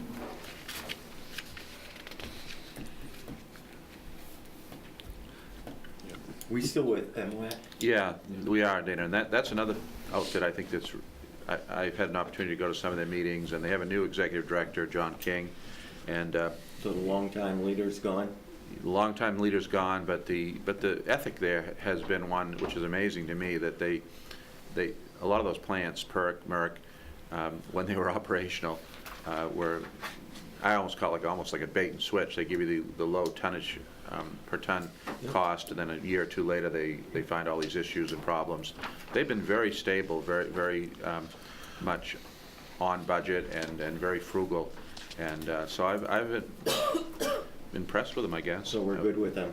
I think we're good with them, yeah. I would have said, if you'd asked me years ago when they first came into being, everybody speculated that they wouldn't do well. That technology, which is from Europe, was kind of a funky system compared to some of the other ones. And it's a mass burn technology, but it's held up well as far as capital expenditures to keep the plant upgraded. Been very relatively little and modest increases when they do have an increase at all, and that's very rare. So I say well-run and very cost-stable, very Raymond-like. Thank you. Yeah, so I like them. Everybody good? Yes, Brian? Quick question, Don, it just made me think about, yeah, are they putting away for that capital Yes. Oh, expenditure yes. to Oh, happen? yes, I mean, yes, yes. budgeting, we look over their budget to kind of say, Yeah. okay, just Yeah, so we they don't have- get hit they- with some big bill someday? Yeah, I asked that question, and Mark Gendron's our official rep, but he often isn't able to go, so I get to go to their meetings sometimes, and I've asked that question because I keep expecting there to be a shoe to drop on that. And they have to do different things, like, I'll just pick something out, like maybe relining a wall in the some stack house or something, but they have the capital budgets just like we do for all the different major things. They know they have to do different things on different schedules, and they have a reserve for each one. And they're audited? Oh, yeah. Oh, yeah. Okay. Oh, yeah. Yeah, they gotta clean their scrubbers every, There you go, yeah, that's another one. Okay. Cleaning the And scrubbers, the- and, the so they stacks. know what's coming, and they run the thing successfully now for, well, it came into being probably over 30 years ago. yeah. And so what PERC did, though, is after a very short period of time, I mean, less than 10 years, they were looking at super large upgrades and costs. You don't see that with MY. I don't know why. It was run. It's a simple technology, I guess, is one reason. Marshall? I do have one thing that was under infrastructures. I don't know if we've come to it yet, but it was under the TIF, is playground equipment. Yeah, I wanted to finish up the TIF as a separate. Okay. I want to get through 30 and 40 before we go any further. 40 is next one up is cemeteries.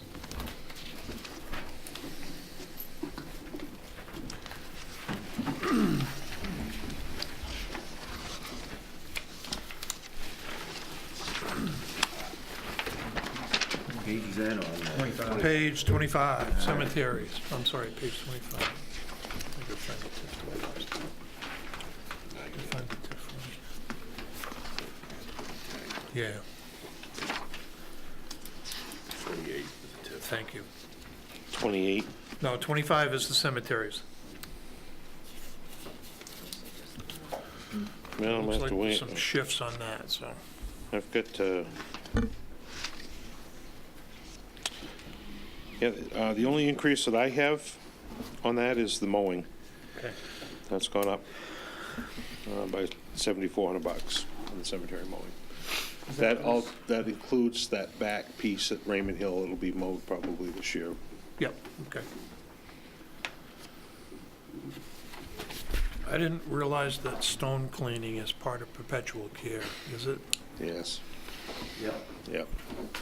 Well, you say yep, but, It is because it's getting the lichens and mosses and things out of the grooves that cause it, for one, not to be able to be legible, but for another, can over time break the stone down somewhat. And my aim is to try and get a cemetery committee that's more active going this, I know, going this spring. And A younger one, you mean? yeah, pretty much. yeah, The gotta be folks, under 80. the No folks, offense to the no, the current folks, the one. folks that are there are doing a great job, but, what I'm hopeful of is getting them, the committee, to work with Colette's, that's who I've been working with to get, stone repairs and things done. And they're the ones that gave me the quote on the cleaning. And if we could get them professionally cleaned and get the committee to learn how to clean them, then That's a sport. yeah, then we can keep it going. But right now, the stones in particular at Raymond Hill and in the village are so bad that they really need a professional cleaning at this point. Anything on cemeteries? Yes, Brian? Assume that the same contract, same company, Correct, ID, whatever? yes. And, Yes. how much of this would you attribute to the increased area versus an increase in the same? I can't answer that. I don't know. Well, roughly how big is that back piece? That's, oh boy, that's gotta be an acre? And is it with stones and things No, that get in that's the way? It's flat. just flat? Just nothing, So you're yeah. mowing an acre? Yeah, Okay. wide open. Okay, thanks. Can't you just do that once a summer? Well, I don't know I had to put a number on it because if we don't, we're gonna get caught halfway through the summer and somebody say, how come you're not mowing that all the time? Do they We're gonna- need the space, or? Yes, yeah, we've got a Space is couple of, available. yeah, Okay. they've added, that's what sparked this whole thing was getting it Well, I done. noticed they have Yeah. done a lot of work there, which is nice. Yep, and, once you get it down, you gotta get it mowed, and If we and can my- keep the hunters out of there, it's just. Right, yeah. Anything else on cemeteries? Yes, Joe? How do they clean it? Do they sandblast them, or how do they do it? I'll steal from Teresa. What they do is they wait for a rainy day, and they have a solution that's mostly bleach, and they spray them down. They'll have two people. One will spray them down, the next one comes along and scrubs behind them, and then they go back and scrub and rinse.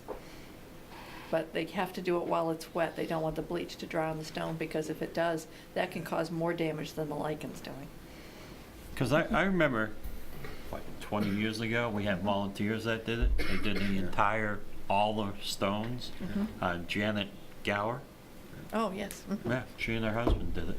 And people used to take care of their family stones, Yeah. you know, most of the Yeah. time, family. And I'm only recommending the old sections, Yeah. not the newer sections where theoretically we can find family, and they should be maintaining their own. Yeah. 20 years ago, we had volunteers for a lot of things. Yeah. So You're right. why would we be responsible for the stones? Responsible's a big word, No, I under mean, under the law. for Yeah. maintaining the stones. We mow the cemetery and keep it looking good. But the stones are put there by the family. Yeah, but they also have a historical value and a genealogical value as time goes on and as families die out. And that's why, it's the history of it. A lot of towns do not maintain the Yes. stone. Yeah, I'm just, And I just have an affinity to I cemeteries. mean, I remember Brian saying we shouldn't even do cemetery last year, but Well, I mean, we're debating over whether we should That give right. $1,000 to the Yeah, Hill that building, right. but we got $39,000 this year for the cemeteries. It seems whack to me, but, I mean. Well, that's a dead issue now. Oh. I mean, I think the town's responsibility is for maintaining the plot. Maintaining that stone is, to me, above and Debatable. beyond. Maintaining the plot and where the person is, you know, recording where the person is Yeah. buried. Right. And a lot of places, Joe, you know, you have parishes that maintain Right. their, and they have, you know, again, volunteers that do it. They have a fun day and go And- clean the cemetery stones. I mean, Yeah. but, you know, Yeah, I'm not not seeing every, that happening. not every town's like that anymore. I don't know that it's the town's responsibility.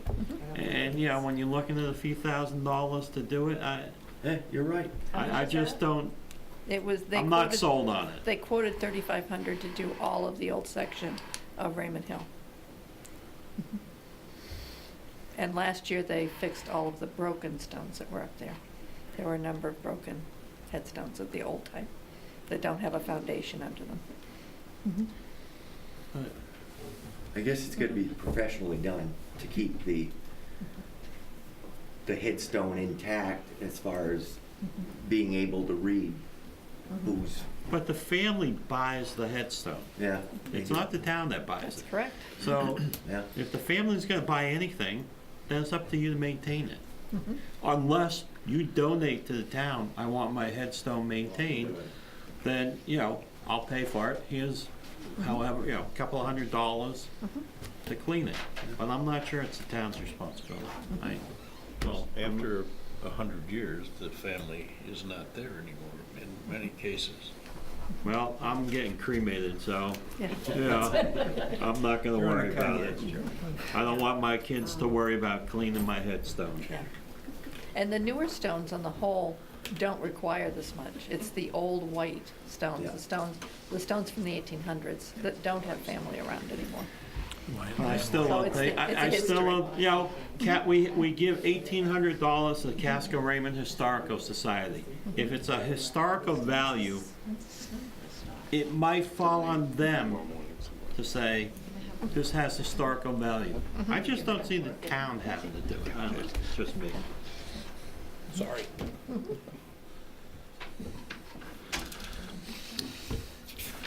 Okay, if we can move on to page 28. This is the list of TIFs. And we've covered quite a bit of this. I'll let you run down through the list yourself and see if there's something you'd like to talk about.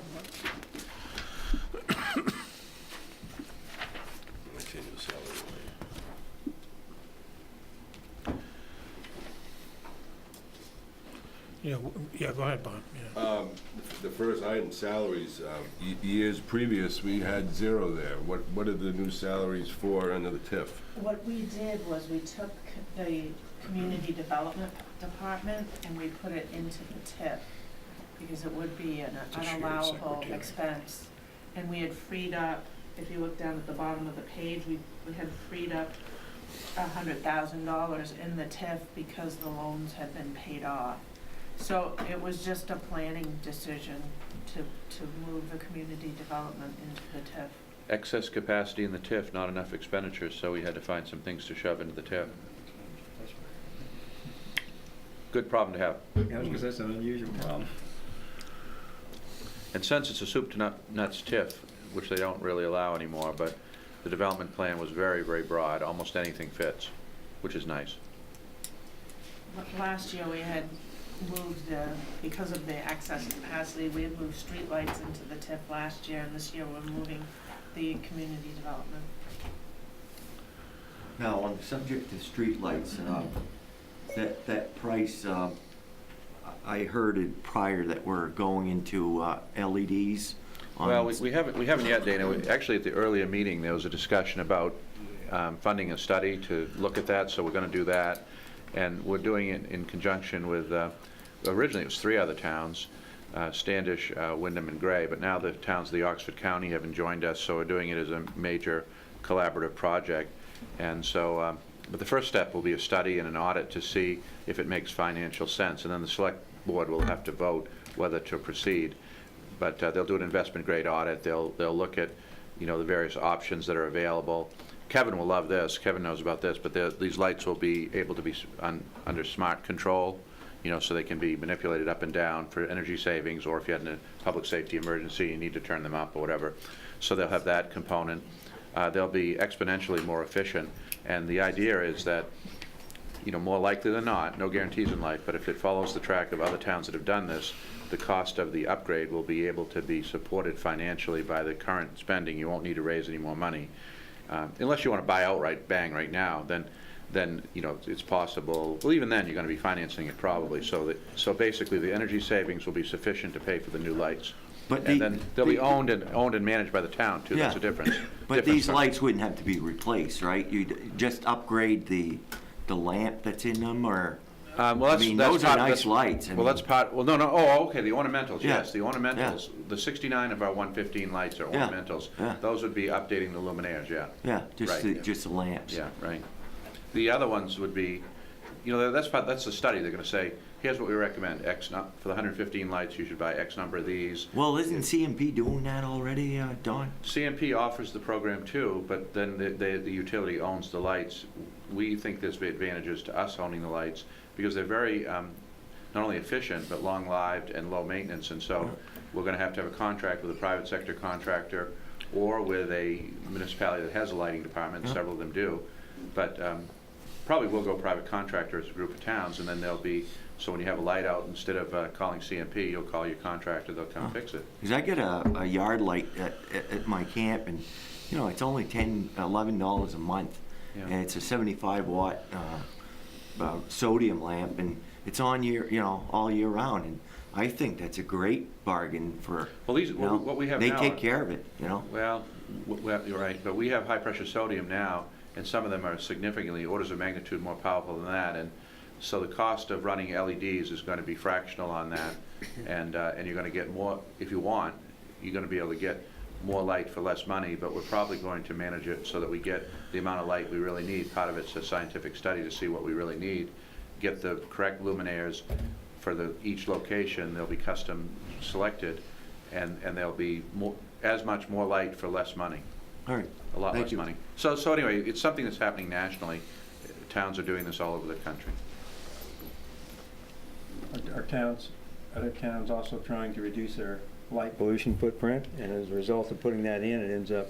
I brought that up. Now, that's not a Raymond thing, but the whole, dark skies thing. Yes. I don't think that's going to resonate here, but I said, are we going to look at that, the idea of directing the light downward instead of upward, and that's part of it too. Well, you can always move to North Korea. They don't have any lights. That's right. I didn't think that was going to be part of it. This is, yes. Yes, Brian, I'm sure you had a question. Yes. Quick question on 302 maintenance. What does that cover? 302 maintenance is the mowing. Same company again? Yes, the mowing, the snow blowing, and the docks are on the 302 maintenance. Oh, yeah, they are now. Porta potties, the docks, spring cleanup is in that number too? Yep. Used to be Do you know broke. how much of it's is the mowing? I would, no, not in front of me. Well, I can tell you what this year was. May I get next year's budget, please? Whatever that amount is that's estimated. Thank you. Send it out to you, sure. Appreciate it. 302 corridors, 6973 for the contractor. That's this snow- year or next year? That's in our operating budget this year, All right, 17, I want 18. next year's, please. Thank you. Yeah, we'll send it to you, sure. And that's again not bid? Excuse me? Is that bid? That is part of the bid renegotiation. I did not put it out to bid. The reason I didn't put any of this stuff out to bid is they're still below the next lowest bid we had. How many years ago? 6 now. I think it's our 6th or 7th year with them. Okay. I'd have to look it up. Nobody wants to mow cemeteries was the other problem I found. Yeah, maybe. You know, bidding, you have to, Debbie does. it is a significant increase, and I get where you're going with this, and. Well, when you add it all up, I No, think no, it's no, going to be no, significant. I get where you're going with it, and it makes perfect sense what you're thinking, and until you, and it really is a management decision, you gotta roll the dice and see what you want, see what you end up with. So, will you get a bid from a competent bidder that will be less money? We know we have a competent bidder who's doing a good job. We know the bid is less than the second bid, as Nate pointed out, that we had back X number of years ago. So the question really is, will somebody who's a competent bidder give us a better bid or as good bid, or will we end up paying more? That's the risk you take. But you know that when you go out to bid. Right, and I don't think anyone's suggesting you should go lowest bid. I'm just asking you to get bids so you can then make that qualitative decision. Right, but what I'm saying is that, yeah, no, I get it, and that's the decision you could direct us to do, sure. I did mention his overall contract was 11,000 up from what we're at right now. I'm sorry? $11,000 up over his whole contract. And do you know what the whole contract is? Because I'm going to have to add all these numbers, so if you've got it, that'd be great. 37,626. Okay, right, I did write that down. And you add 11,000 to that. That's not- That's this year's contract. That's this year's contract right Okay. now, and That you add doesn't include 11,000 to that, so that'd be 38,000. 48,000, I'm sorry. 48,000 bribes. Okay. 48 grand. Thank you. And that's added, we've added to the snow blowing, we've added to the mowing. We also have, his original bid, and as everybody else's bid, was once a week on Mill Street Ball Field, and we've had to do that 2 to 3 times a week. And you see this, if you push a contractor through his contract, when you go to renegotiate, you see the increase of all the demands on them in the first part of the contract. Okay. They could have very easily said, no, contract says once a week, that's all they're gonna mow. Right. Didn't get that. I got, people showed up mowed when the ball people called and said, we're gonna game tonight, we need it mowed. They called them up, called Kenny up, and they're there mowing. The coach used to do that, Nate. Right, and they don't wanna do it anymore. You know, that's that whole volunteer thing. When I started here, there was a bazillion volunteers here, and as the years have gone on, Yeah. they've stopped volunteering, and that gets dumped in my Because we lap. spoiled them. Right. We gave them no. money. Well, I don't know if it's that much, Dana, as much as it No, is. it is. They didn't show up. I had to mow Mill Street with my tractor for I've been there 3 several games, times with and I don't mine. even have any kids in the game. So that's how the volunteers get done. They don't want to do it anymore. And then I get the phone call, it's got to be done. Why isn't it No, done? Glenn Geisel gave him a lawnmower, and they had it in the dugout, and they not the dugout, but the the other building, and it just the snack shack, and we used to go there before the game, mow, and then drag the field, and we'd have a ball game, And they've got one of have our a good time. They've got one of our tractors down there now, and And they what can't even do that anymore. No, they don't want to do it. And they don't want spaghetti supper. That's correct. No? Yeah, things have changed a lot. That's buggy, isn't it? Yeah, it is. I used to enjoy that. You want spaghetti? I think liability issues come in there, too. Yeah, you've got Yeah. liability issues, and Little garlic bread with that wouldn't be bad right now. wouldn't be bad at all, would it? You said that to him, I'm hungry. Looking forward, you're talking about adding staff for plowing. Is there a time where we're gonna start looking at keeping that plow guy during the summertime and Yes, do the mowing? yes, there is that option too. Because you're talking a contract of $47,000? Correct. You got equipment you're gonna have to purchase in there. They've probably got, just off the cuff, I'm gonna say probably $80,000, $90,000 in equipment tied up. that we don't own. That's one of the reasons we contract that out, is we don't own that equipment. But yes, that is an option too, that you can look at, not renew the contract, take some of that stuff back so your plow guys got something to do. I've never run the numbers on that. You're back to the same problem as getting the cemeteries mowed. Nobody wants to mow cemeteries. I've done it, it sucks. But if you're told to do it, you gotta do it. Money. Done? So then you can get, I'm saying this somewhat facetiously, but not actually, but then you get the issue is, we had some people who said, hey, we'd like to make X dollars an hour, you know, plowing snow, and so people are already working for us in other capacities. So Nate, you know, and Bruce had this discussion about, is there any way for Public Works and the fire department to partner, you know, on their temporary labor? And then, so, I mean, when you bring this question up, you got contracts, you got the need for people who have specific trainings, you know, to be able to, you know, respond to fire calls, rescue calls, drive that equipment. Maybe there is a way to do what you're saying, you know, to kind of combine these things, and we'll take a look at that and see if it could work. We're beginning to discuss innovative ways to address some of these costs. I'm not saying it you could have somebody who can go to a fire call, drive a plow truck, and mow cemeteries, but maybe there's some things that we can do collaboratively between the departments to do something about some of these contracts. Well, the fire department just got a plow truck. Did you give them the plow with that? No, Why did you give them the plow? because I need a plow truck. They could plow their own driveway, you know, while they're waiting for calls. I think we took the plow gear off it, didn't we, Nate? Yeah, but the plow's going on the new truck. Yeah. I didn't want to buy another plow. Those things are getting pretty costly. Yeah, they are. Okay. Can I ask Nate one more question Yes, before you sir, certainly. dismiss him? Certainly. Do we plow the town forest parking lot Yes, we do. on Conneska Road? Yes, we do. When can we stop doing that? I was directed to do it. It just Okay. somebody tell me not to do it. All right. We do it so that there's winter access and the state's Well, I not thought going- Loon Echo owned that, Yeah. so why are we doing that? Oh, community forest. I Yeah, it's the thought, one I off thought, Connexa you, Road. I'm sorry, I thought Yeah. we were talking about the Egypt, The one on the left, right? Morgan Meadows. Yeah. No, Conneska Morgan Road. Meadows. Yeah, we don't plow Morgan Meadows. Okay, I thought we plow- were doing Morgan Meadows. Yeah. No. So I don't know why we're doing the community forest other I than, was asked to do it by the committee okay. and put all that together. Which committee? I think it was them, and I think it was just let's just do it. Well, So if you don't want me to do it, we won't do it Well, anymore. I maybe don't- we could yeah. charge them. Yeah, I'll do whatever you Well, want to do. it is a community asset. People utilize it for hiking, winter recreation. I was unaware of that, but that's why I thought we were doing the one on the Morgan Meadow one. I thought we were doing that We don't one. even mow the state park at the end of 85. That just Yep. builds up with snow. Plow it. Plow We it. mow it. We don't plow it. That's what I meant. Well, Shut up. that's a different kind of park. That's not something somebody's gonna go to in the winter, probably. But you don't do the one on North Raymond Road, right? No. Well, yes, we do. We do the turnarounds. That's where we turn the trucks around. Right Yeah, yeah. We plow that for a turnaround. And we, That's part of Morgan Meadow. correct. That is correct. We just do the area enough to park, get our trucks in there and turn them around. Okay. But I mean, this is just me now. You tell me what you want, but I think insofar as you can do something to promote winter recreation, I and it agree. isn't gonna, No, I and it isn't gonna agree. cost you a lot of money or a lot of time and effort, I think you should do it. Also with that Loon Echo, I know I was on that committee, but they have counters out there, and there are people there, the bottom trail is also a It's cross-country skiing. cross-country skiing, well, not really cross-country ski, but a snowshoeing trail, it's just a mile loop. But they actually have counters out there, I mean, remote counters, and Loon Echo in their newsletter tells you how many people have gone up to the lookout and that kind of stuff. So it's like 800 or 900 people on the one for the lookout I during think they the, said there were 4,200. yeah, something like that total. But So I mean, they it's don't being tell you used. they're the same And I go person by there every 'cause I day, live but, there. you know. Or deer. Here we go with the Or Explorer again. There's usually one or two vehicles parked there, just for what it's worth. Well, anyway, I was unaware that we were doing it, but I don't think it's a bad thing to promote I didn't know winter we were recreation. doing it either. It'd be very difficult for Loon Echo to send out a plow truck from Yeah, Richmond.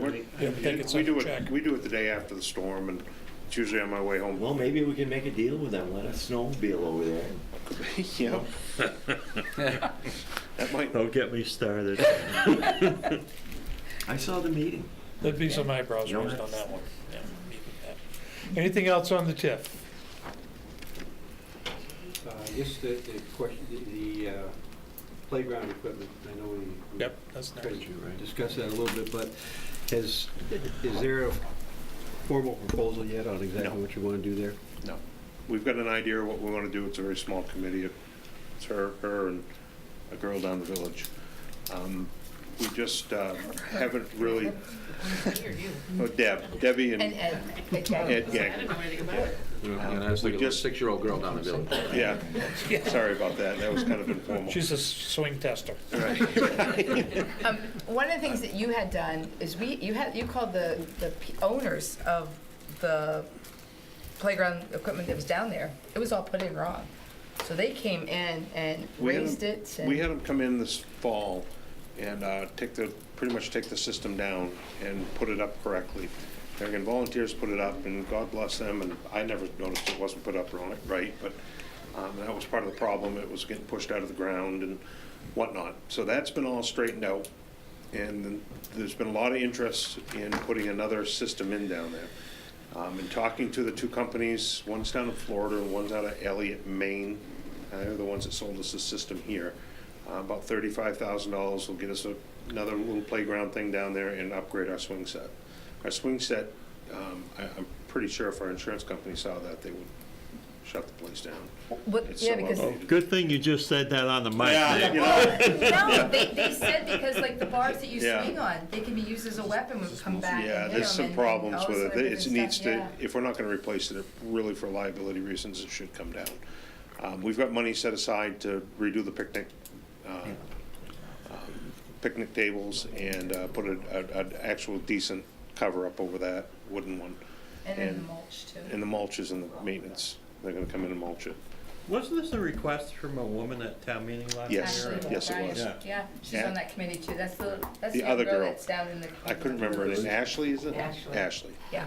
The other girl. And the other thing about this committee too is Ed Gagnon, who is with the 5K, they're gonna start Yep, working they're gonna together with start us putting to some money put their into it. money with us instead of just buying whatever. So we're trying to work things together and come up with a plan that we can keep building up down there. Because we're hoping to get some kind of walk-around trail around the outside too. So it's We also have some bocce courts in there in that- respect for I told him that. Rain Holmquist. He's bocce courts, requested. remember? Bungee cords? Bocce. Bocce court, yes. And yes, some horseshoe bocce. pits. See, bungee cord Okay. jumping, I'm. Well, and that We gotta do that the basketball kids' thing playground back there, first. it takes up a lot of space, and maybe you can multitask that back there too. We gotta get up to code. Yes, ma'am. Anything else on the TIF? Do you want to discuss the mechanic, or is that done and gone? We're Let talking her rip. about hiring a full-time Let her mechanic. rip. Yep. We didn't touch on that. I normally don't poke myself in the eye on this kind of stuff, but You just did. I did. Yes, I did.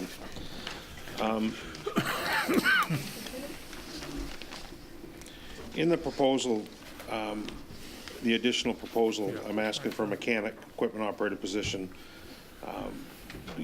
Most of the vehicle maintenance is done by myself down there, and I get Jason Larrabee's helped me out a lot.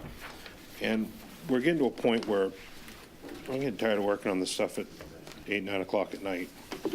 And I think we've got to a point where we can justify it, and I think it's needed.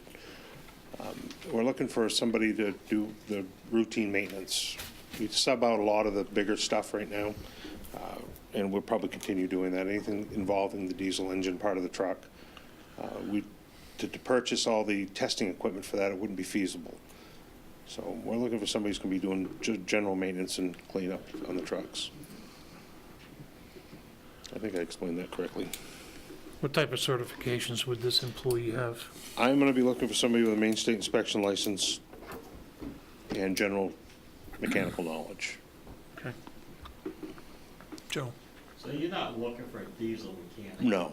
You're looking for your basic?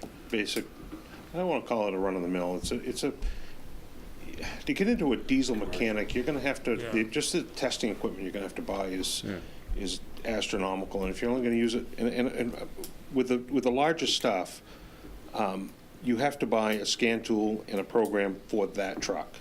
And then you can take your scan tool and you can buy a program for the next truck. And you're talking about $4,500 to $6,000 just for the program to work on one truck. So anytime a check engine light comes on or an emission problem comes up, you've got to have that test equipment to even start into it. It's not feasible for us to have that. New England Diesel does a good job. There's Whited Truck Center right over in Auburn. You got, where's the place you guys go? East Coast Auto right down the street. So there's companies out there that do that all the time. To send out brakes and oil changes and plow repairs and stuff like that, it's too costly. We buy the stuff too cheap. It's easier to do it in-house. The garage costs us around, for a 40-hour week, I think it's in the neighborhood of $3 or $4 an hour to operate that garage. Don't pay taxes, our insurance is cheap, so on and so forth. So you're only absorbing the cost of the mechanic. And be stationed down here? Correct, right at District 2. Yep. And Is that- he interdepartmental? Yes, that's the plan. And is this regardless of whether we do the incremental snow plowing or not? You're Yes. suggesting this? Yes, yeah. We actually, if you might have noticed, over time, we've been really making great progress on getting a really good, I think a decent fleet of equipment, both public works and fire. Things have really, I mean, over the last decade or so, really. Yeah, we've upgraded a lot. Really done quite a job in getting some good quality stuff and keeping it good and getting it replaced on a timely schedule, a mix once again of used surplus stuff and new stuff, and so I think keeping it up is our best bet. And it's very, I don't know if people know this, but the guy who's doing all that is Nathan for the most part, and that's a very burdensome thing on top of everything else he has to do, and so town's very fortunate to have him, but I think it's too much. It's time to make a change. No, you can't get Jason to do any more? Well, he's busy on other things, and he helps considerably. There's a lot that he does, a lot that we do together, but coming into summer, I need him on the job site. I need him with the crew work, and it's small enough crew as it is, and you need everybody there. Yeah, but on a rainy day or something. Yeah, I but mean, stuff never breaks down on a maintenance. rainy day. You know, and there lays the problem. I mean, I've got oil changes that I do now that we haven't done, and you think you're gonna be able to do it in the winter, but it's snowed long. We had 3 days tied up in plowing last week, and you got a day and a half cleaning the trucks up, and whoop, there you are, here's a weekend. Now, does Sebago Lake Chevrolet do any work on trucks like that? They won't do the big stuff, they'll do the pickups. They won't do an oil change on a big truck? They don't want it in there. Huh. They will if I scream and cry loud enough, but they're not efficient to do it. I mean, 'cause Cost- they're local, and I know they work on Yeah. trucks. They're and the minute you send it out, you're 100 to 130% over our cost on the product. What are we talking about, pay rate? A rate? A rate. $18 to $19 an hour, so it'd be 60 to 70,000 with benefits. Now, technically, this wouldn't be a warrant article. This would just be treated go as right an into his increase in operating salary. budget, Yeah, okay, so this is something that would be done outside the We've warrant had a process. tremendous bargain all these years with Nathan, but I think the time has come to Yeah, to agreed. think differently, as they say. Okay, anything else? One last Yes, question, Brian? sorry. I know that you have a lot of your own tools down there and stuff. Would you need anything to equip the garage? I would require the mechanic to bring his own tools. Okay. Yeah. The town owns the jacks and the lift, and we're negotiating with the town of Gray to they're upgrading their big truck lifts. We've got an in-ground lift down here that's it's reached its capacity in life, and we're going to have those, but those will be owned by the town. But the basic mechanical tools would be owned by the mechanic. Okay. That works out better. Tools don't disappear. People take better care of their own tools. Right.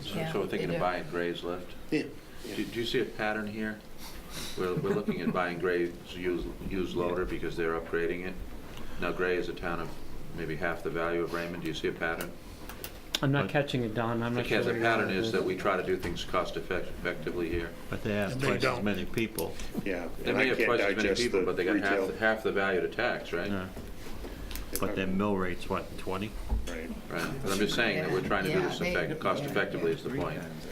They use their stuff a lot more. They've got their cycle drive on that equipment would be probably 3 to 4 times what ours is. So when they put their new building up, they put it into their operating cost to replace them at the 10 or 12 year mark, and there's 6 of them. I'm going to take the 4 good ones. Yep. So we try to get advantage ourselves when we can. We would love it. Okay, Marshall? Done? Yes. Not him, it's after him. I wanted to pop back on TIF if we could for Trying a to keep second. Kevin awake here. I know, and I hate doing that to him. It's only take a second, but it's on TIF, is what it is. I didn't know where to bring it up. What I'm looking for, and it's really contingent whether, and I mentioned this to you, the Everybody Loves Raymond. It's building, and I want to see it keep going, but the library has mentioned that they don't think that they want to keep it, and I'm trying to work with the library right now to keep it and add more people in helping and taking on some more responsibility. But what I'm asking for from the town is $2,000 to go towards Everybody Loves Raymond, to keep it going, you know, because there is costs, and they're not charging anybody any money or anything like that. But it is really contingent on the library still being the host of it. And, you know, what they said they do is they do the parade, they do the petting zoo, they get the bands, you know. I said I would do the kids' toys, kids' games, things. Raymond Revitalization had said about doing the dunk tank, so we can keep building off of it. I even mentioned the spaghetti dinner with the fire department to see if they do it like maybe on a Friday night to keep pulling the weekend. And they said that they would talk about it and stuff like that. But they need some money. So I'd like to see if we're gonna put something into the town and keep something going, to put it into Everybody Loves Raymond. But once again, it's contingent based on them taking it, because they want me to take it over, and I'm not gonna do it. I can't, and I'm not gonna take that 2,000 money anyway. So I'd like to have that considered, please. As a separate line item to the library? Yeah. As a separate line item in the TIF, Well, Couldn't that come out of community development? or somewhere else other than the library. yeah, anywhere. I didn't know quite where to put it, is what it would be to ask. It is new. I didn't want to put it in provider agencies, you know, parks and recreations or whatever. You know what I mean? It could go anywhere. I just want it considered. But I've also got to get a commitment from the library to say that, yes, they will continue with this. And if not, then, and they don't do it and we approve it, then it just stays in there. You know what I mean? And it just gets dropped or whatever. But I like to see a foundation for it. You know, like all these other provider agencies that do have the baseball that keeps building. And if we can keep something going on with the Everybody Loves Raymond every year and just keep building off of it, there's something for the people in town. How about Luther Gulick? Can you use that? Is that even still in there, the Luther Gulick Foundation? We Yeah. put in the revenue from the Luther Gulick to offset presumably the recreational expenses that we have already. And I actually reduced Luther Gulick this year because it's not yielding as much money. It shouldn't have been at the level that it was, and I reduced it, I think, $1,000 or $2,000. How much is in there? I'm gonna say less than 10, but I'll get you But all we the use that for details. scholarship money, don't we? No, No. No, that's rec. Yeah. they used it for basketball one year, Right. Yeah, okay. and they have to ask for it, Joe. Yeah. But I Not mean, too many people know about it. I mean, even if we can pull something out of that, and it's like a foundation, but the library, like I said, would be responsible for keeping the costs and tallying and the accounting part of it and stuff like that. Is it TIF eligible? I would say No, it's yes. This is about as broadly drawn a TIF as there is. Have we topped out the TIF? No, we were a long way from topping it out. Well, we're not that far now, are we? We punched a bunch of stuff in it, so. We did From punch a bunch. procedural standpoint, yes, it meets the requirements that the TIF was set up for. The real question is, do we have headroom still? Do we have the capacity? We could certainly take some of the stuff that we put in the Right. TIF and put it. Reshuffle this a little bit if we had to. Because we put 75,000 of the road paving in there just to Bump it use up. up the TIF. Well, And also, then we have the 35,000 in playground, which is a one-off, I'm assuming is a one-off, and wouldn't be It that is. high next year. there's also $5,000 in vitalization, which we're not coming back this year to ask money for. Yeah, But that might be with a, That Yeah. money was set aside because at some point in time, we'll have a song and dance about broadband internet, and that was set aside for, So we would need to carry that. forward that 5,000. we could tap No. 2,000 out of that. Oh, for this year. for Everybody Loves Raymond, and I would really like to see Everybody Loves Raymond as a standalone line item rather than Right. under Because I don't want to somebody keep looking else's. for it next year and somewhere else, or where we can Exactly. find it. But if it's like one of these, standard lines, so like baseball, whatever, every year, get it. But it's also based on seeing how it goes this year. And I need working with Sheila and Lee. We had conversations before, and but I don't know the answer to whether it's going to happen this year. But I'd like to have it, I guess, held out. And if we don't use it, it's 2,000 back in the budget. You know what I mean? Well, it goes back to visualization. Yeah. Thank you. Yeah. Right. I'm lending it to you. Yeah. Let me just go a couple steps further on Everybody Loves Raymond. This started 4 years ago with Danielle Loring and Carrie Colby, and the costs on this are pretty well fixed. And what those are the rentals of the bounce house and the dunk tub and all that stuff. That added up to about $9,000, $900. Oh my God, I was going to say, I'm going to ask for more than. $900. And then in addition to that was the food product that was actually used, and that was another $400 or $500. So you can bring this thing in. The first year, the net outflow was about $1,600, and I don't know why it got to $4,000 last year. They said they hired a party committee well, last they year, spent- is what happens, and that's where it was. And so when I had my conversations with them, but once again is, the other question came up is, do you charge a small little fee? You know what I mean? But I don't think people are going to show up to Everybody Loves Raymond with money thinking it's free, and then they don't have money and they tell their kids no. You know what I mean? So that's why. And the petting zoo, I think, was $300 maybe. I honestly don't know. She had said that there was a small fee for the petting zoo and stuff like that, but it added, and we just keep adding and keep it going and keep it strong, and at $2,000 is $2,000. What you also need is to get more community involved, like the community church. They could do a pancake breakfast. You could do a lot of stuff on Sunday. Well, we said Raymond Friday Baseball night. can open up the concession stands and serve lunch, but you have to have it like in a time frame, like a 10 to 1, that type of thing. Yes, But Tom. bring in the Boy Scouts. I think bring in- you got on the right track to some degree last year with the, having the music. I think you have more of that. I think you have like arts and crafts. You have to, I think, draw in other groups. And I think drawing the camps in was a great idea. Didn't generate any money, but it was probably a great idea in Well, terms generated bodies is what we. generated bodies, Yeah. sure.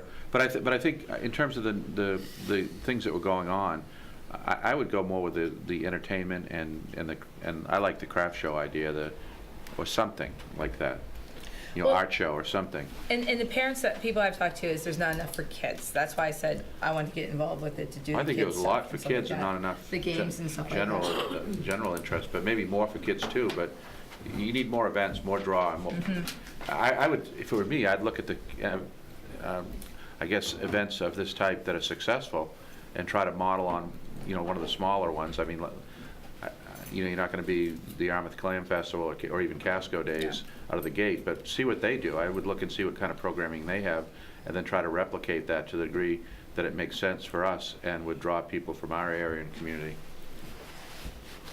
We did that last time, didn't we? We did. Yeah. They had the boat parade last year on a Yeah. Friday night. And they're it's going got to a- build on that, yeah.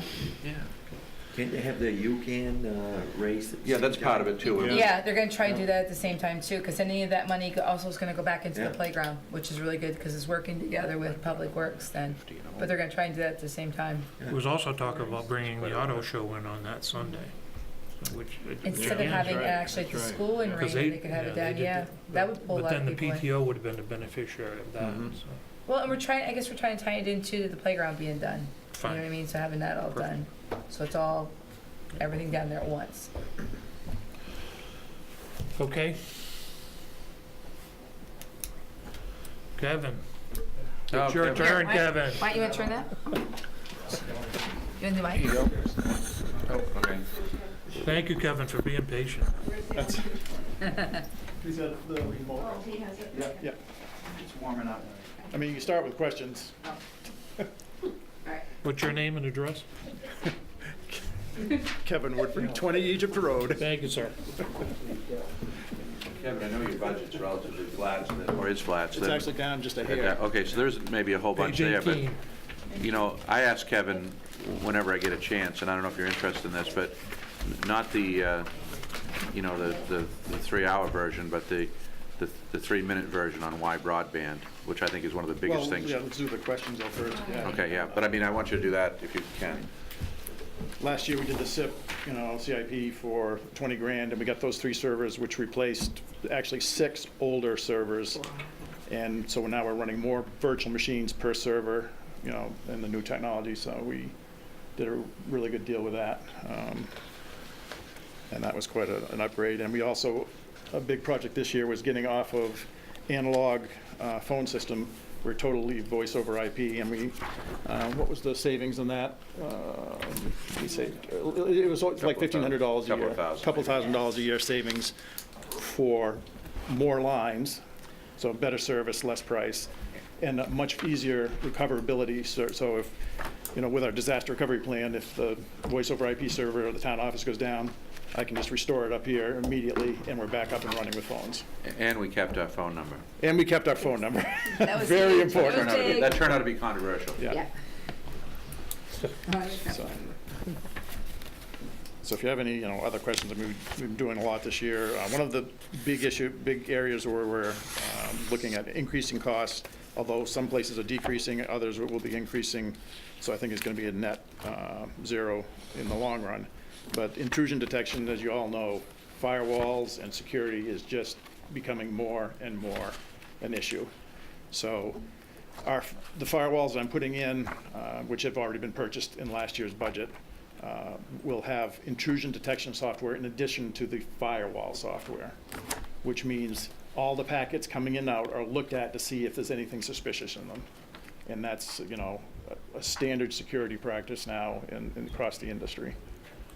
So it gives us a little bit more protection against, everybody who's trying to hack, or if somebody, you can go to a website and not know that there's something bad in that website. Even if you don't click on it, you can have an issue, because they inject into, I don't know if you've ever looked at the URL as it goes back and forth between websites, you see a whole bunch of stuff on the end. Well, that's what is coming back from the website you went to. And there's things called buffer overruns and things like that. They can actually inject bad stuff into your computer and take over, and so it's a never-ending battle, unfortunately.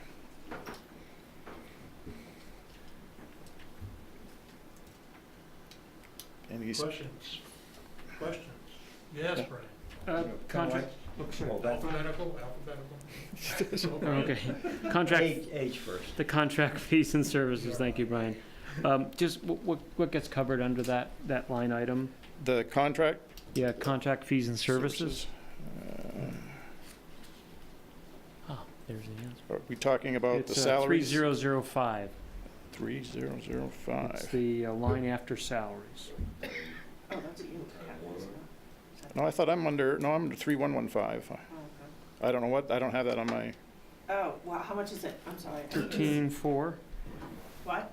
13,400. It's unchanged. I just trying to understand. That's the $1,100 we spend every month.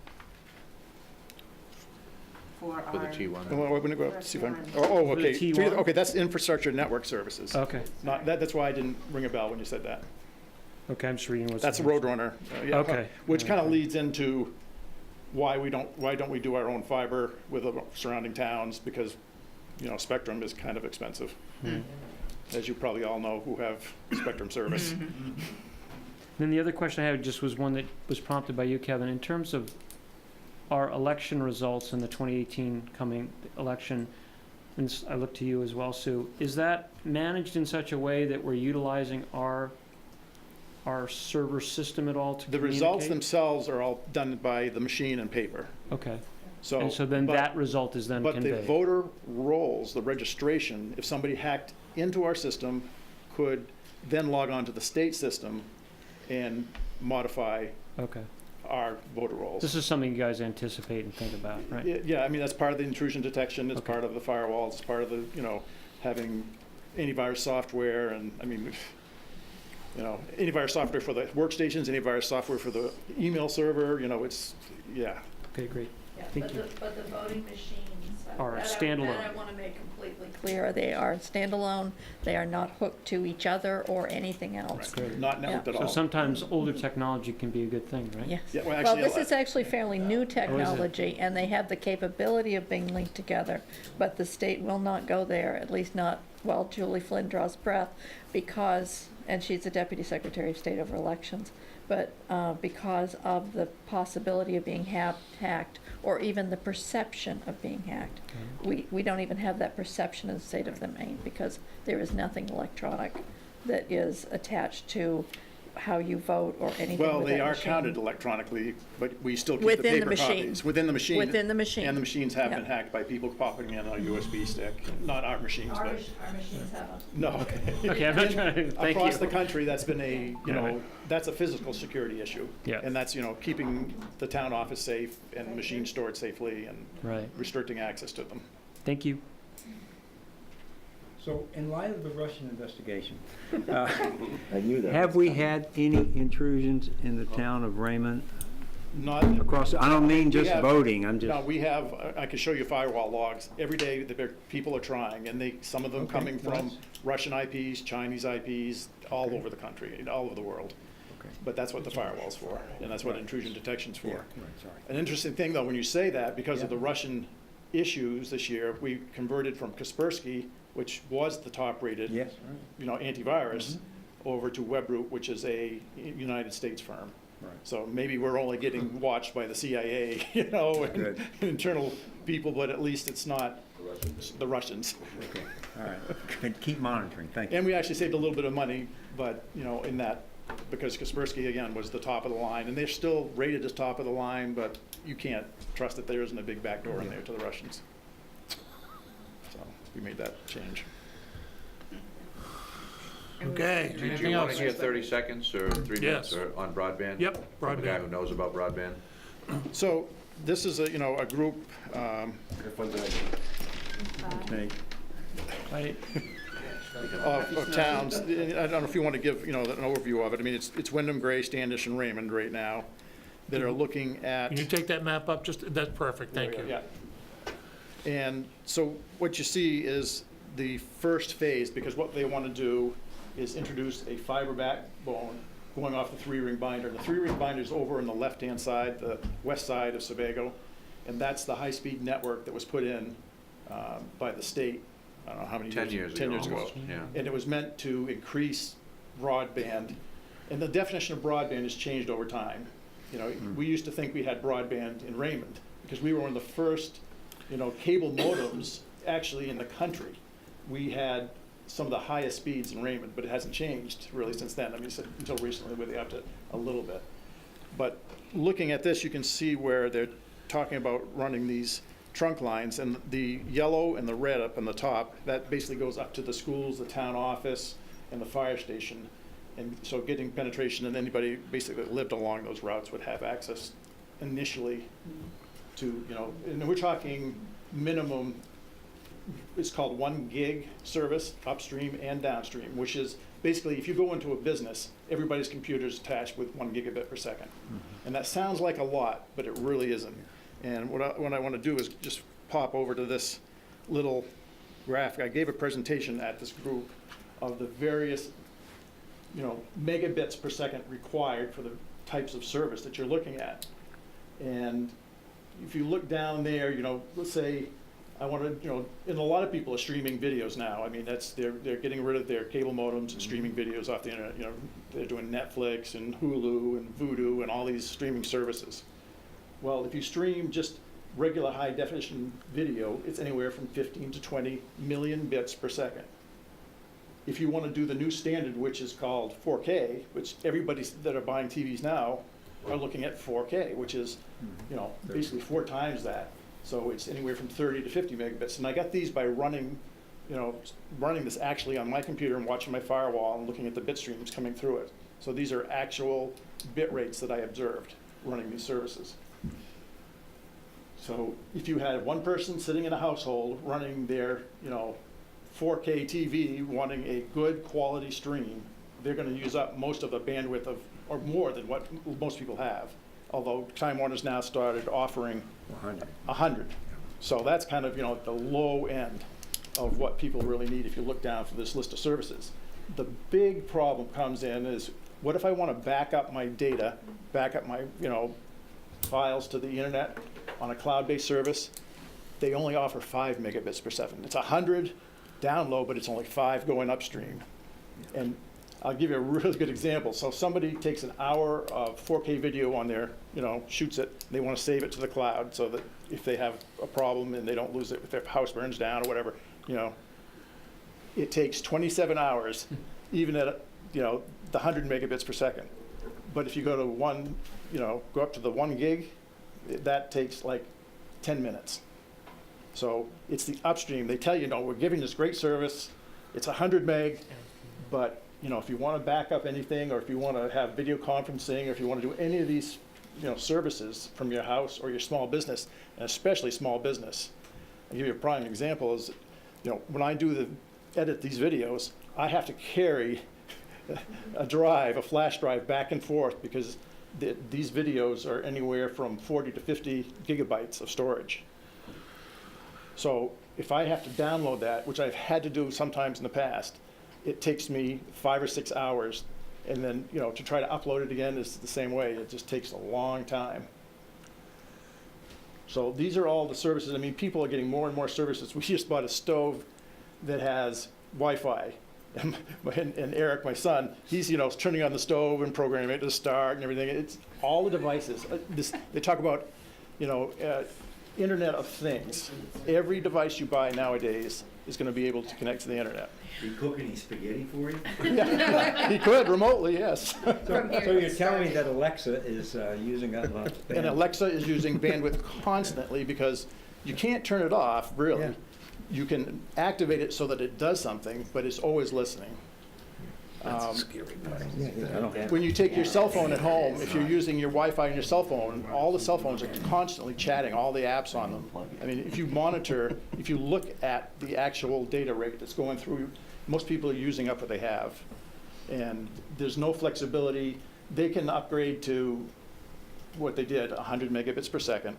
But the base, if you look around the country, around the world, the base rate, what's considered high for broadband, is 1 gigabit per second, and it's called symmetric, both up and down.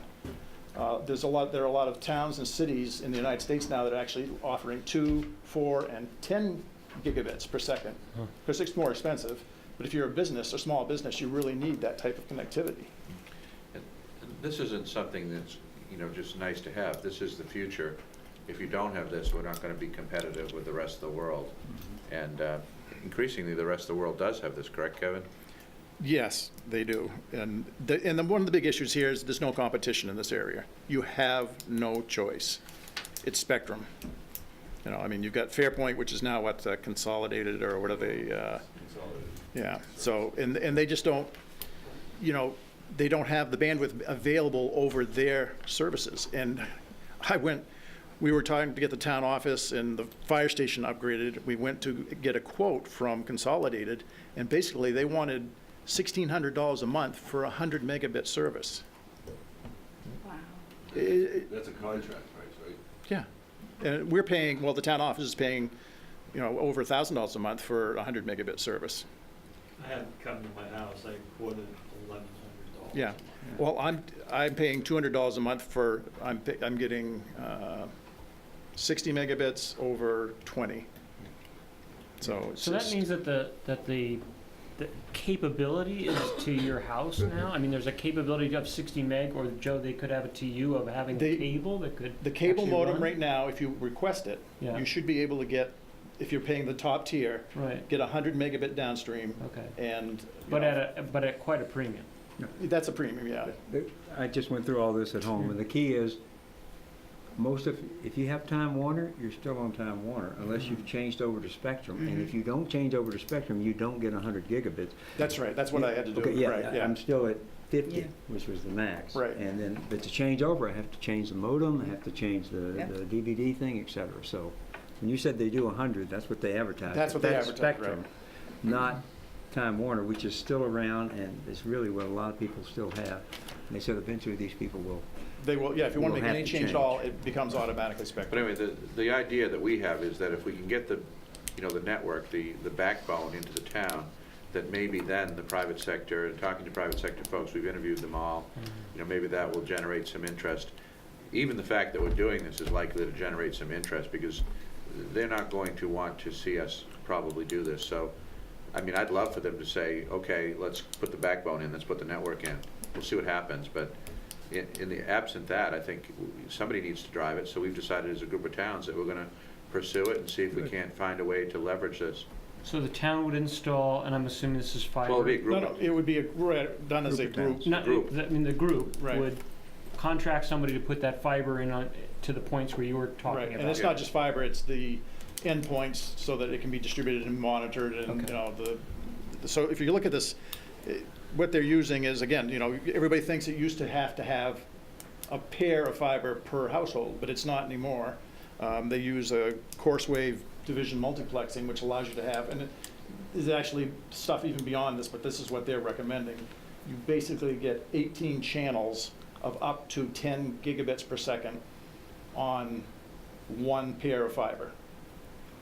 And probably Dana, he knows there's a lot, I mean, there's even more bandwidth available than that, but, and that's just dependent on the endpoints. So the kind of point they're making is the fiber can stay pretty much forever.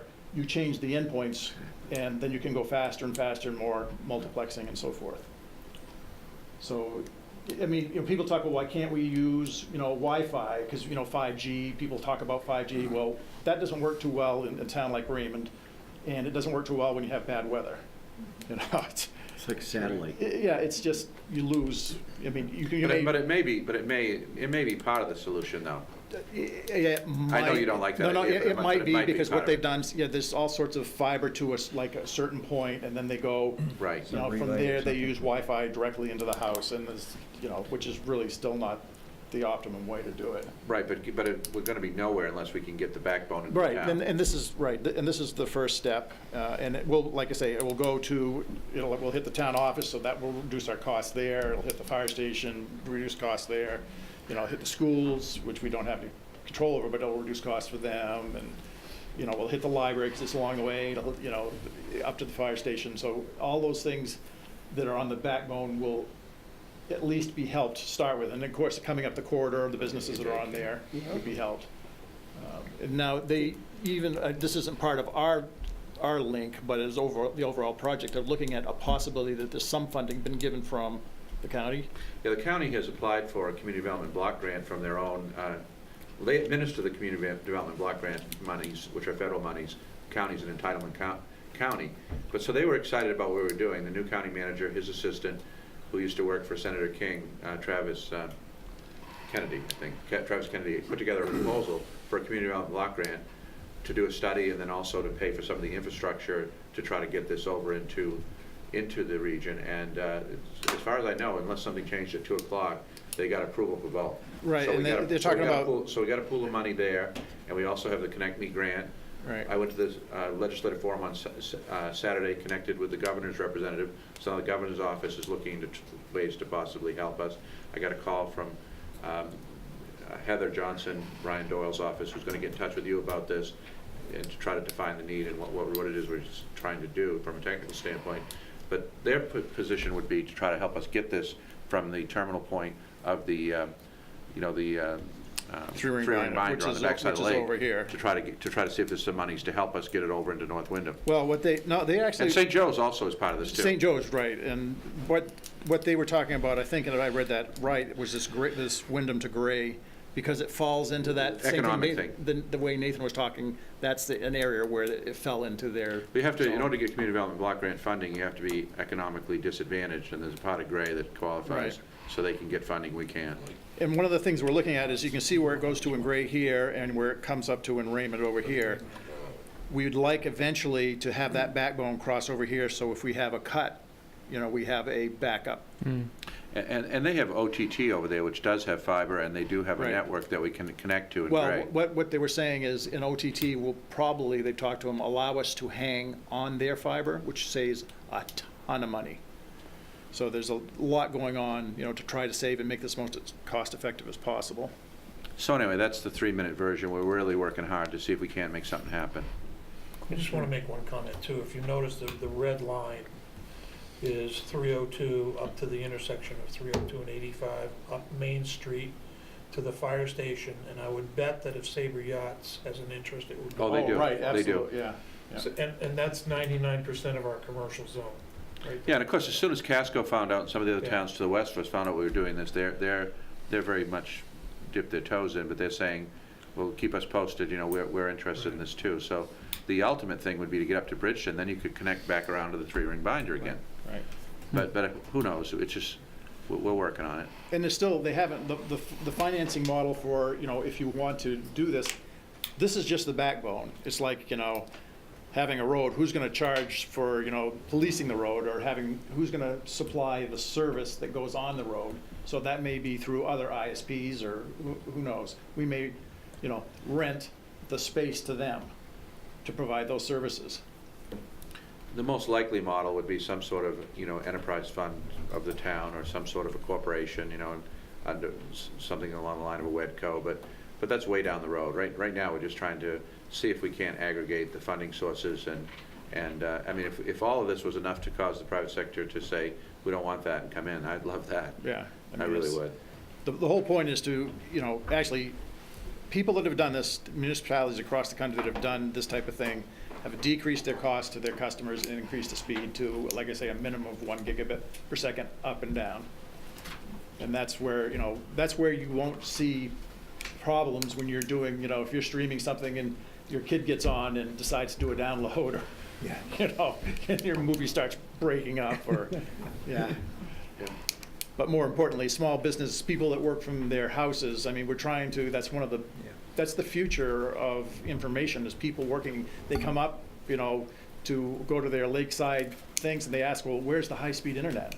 You know, I want to do business while I'm here. Yeah. And we need to be able to, I think, offer that type of service. That's why you came up here. So that's it in 3 minutes. Okay, thank you. Thank you. Thank you, Kevin. We're all set? Kevin, thank you. You can move on now to Town Hall. I don't know, you want to do it?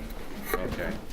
Town Hall, cleaning service salary added and a decrease in the maintenance line, so not much going on there. I think Nate's left us, but Nate has some capital plans for the Town Hall from the proceeds of the collapsed tower, but that's a separate issue. He mentioned those. He mentioned that. Okay. Yeah, so we're gonna try to, that actually is one of those fortuitous things. Now, I should just say that we were going to be facing an expense to take that tower down. We're having difficulty even finding someone with the proper credentials and insurance. And then Mother Nature took it down for us without any injuries or damage, the Raymond way. So then we get a $90,000 insurance claim, which we're gonna put into capital improvements. What do you think of that? And we're gonna now partner, I think, with the school on the antenna up here, and so hopefully we'll get, you know, I don't know if I have the right term here, Kathy, but is it a repeater? A repeater for Public Works and Fire on the school antenna for very minimal cost compared to having our own tower. Set aside the whole issue of the liability of owning a tower. Now, do we have a tower on Valley Road? We do, and that's been really, really good. Kathy can speak to that if you want, but. No, that's all right. But yeah, we did that with the IRT. Yep. So that took care of a lot of the problems, but not 100%. Raymond's a hilly place with a lot of dead spots. Where's that tower at? On It's, Valley At Road? the top right before Spelling Hill comes in, Okay. set back lot. Can you see it from the road, or? you can if you look. There's like a driveway off of like that. a dirt road that goes in. So that was something, that was a partnership with the military and, you know, the Boy Scouts, the military, the IRT, and we repurposed a tower, and we ended up with even the control building. All this stuff it's all utility grade stuff, but we got it on the cheap, if you will, and the generator, I think, came from main surplus, and so we put it together relatively cheaply, and it's a great improvement.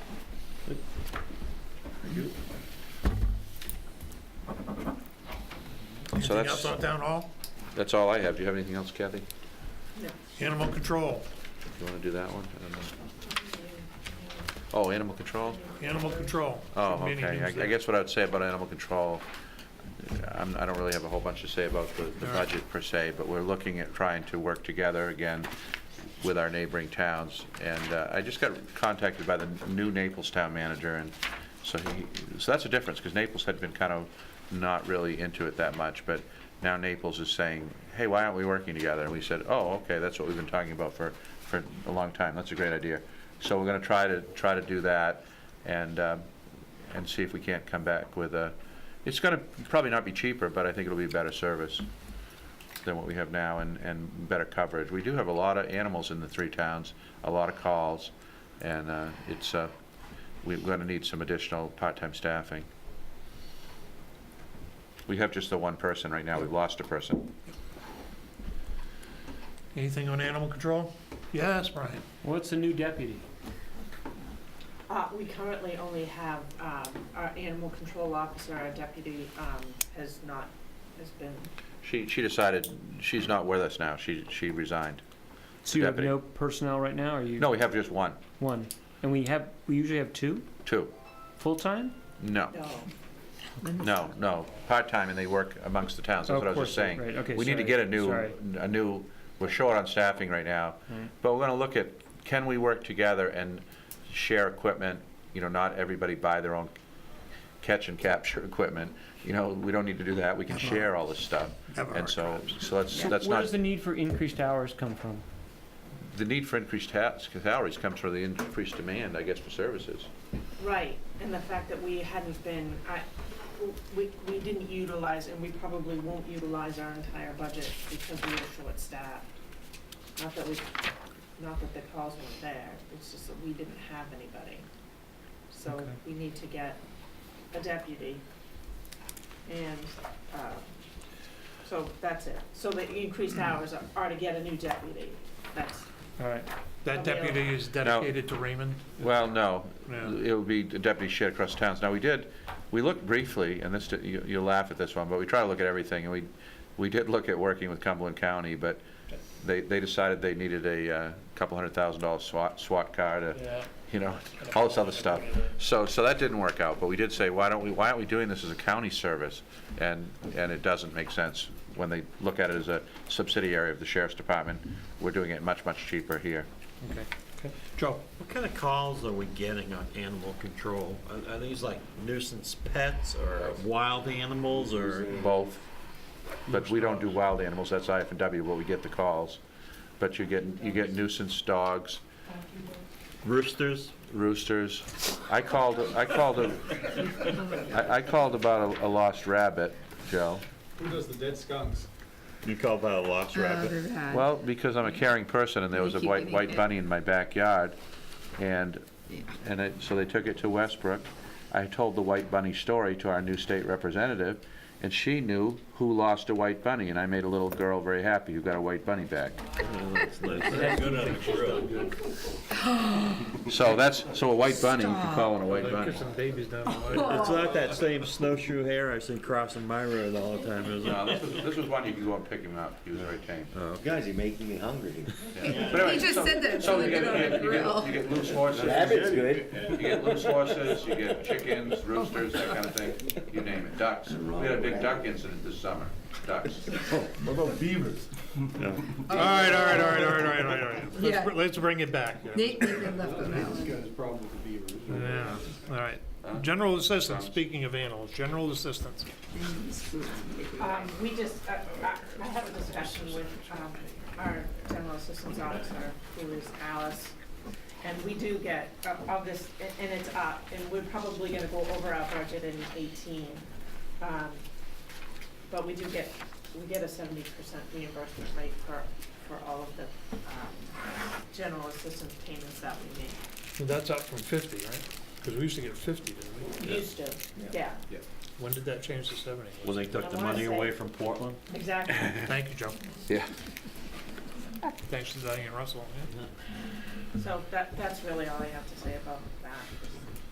So you expect, sorry. No, go ahead, Brian. No, go So ahead. you expect it to be more, even though you're not on track yet, to even spend the 6? I think we will. This is my experience with general assistance. I realize you can't management, plan for it. is usually that we're picking up utility bills here and there for people that get behind. But when you get somebody that is, when you're reimbursing them rent, you go through money really fast. We haven't seen a lot of that, but it's more so than what we have had. It's more so than what I saw in the last year, Correct. so. Wow. Okay, all right, thank you.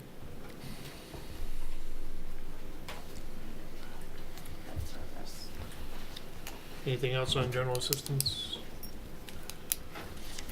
There are other funding mechanisms in town. We have Raymond Community Assistance, I should say, so if Right. people want to donate, they can do that. How much is in that account? That's from 20, it's in excess of $20,000. Yeah, it used to be like 24. Yeah. We have people who are regular givers or have been regular givers. Yes, we do. I don't think it's publicized enough that we have that fund and Right. people can donate to it. Well, who is it? I think it's Bushmaster offers up for people that need help and Yeah. assistance. They have money that they can give to people in Raymond. Debt service. Debt service, we paid off the public safety building this year, so there's $100,000 gone off of that budget. Perfect. There was a sheet that I sent out a couple days ago. Yeah. so- Yeah, got it. Okay, my agenda is empty, so if we have any comments from the budget committee. Joe? Kathy, what's the size of the undesignated fund balance right now? Because I noticed we had 2 quitclaim deeds with a lot of money that got paid off. Oh, you mean, what are we gonna add to it this year? Yeah, how much more are we? I would say that, we have the sale of the land to CMP, so that'll lapse into surplus this year, and then, I saw a $75,000 settlement. There's that Tax one, and there's lien. the 30s. Tax And then acquired there's- properties. oh, right, that's not gonna go in, I mean, that's already, it's on our books as being owed to us. Oh, Let's put okay. it that way. So it's not extra. But it's, Right. it was But it's from- cash that comes in. It is cash that comes in.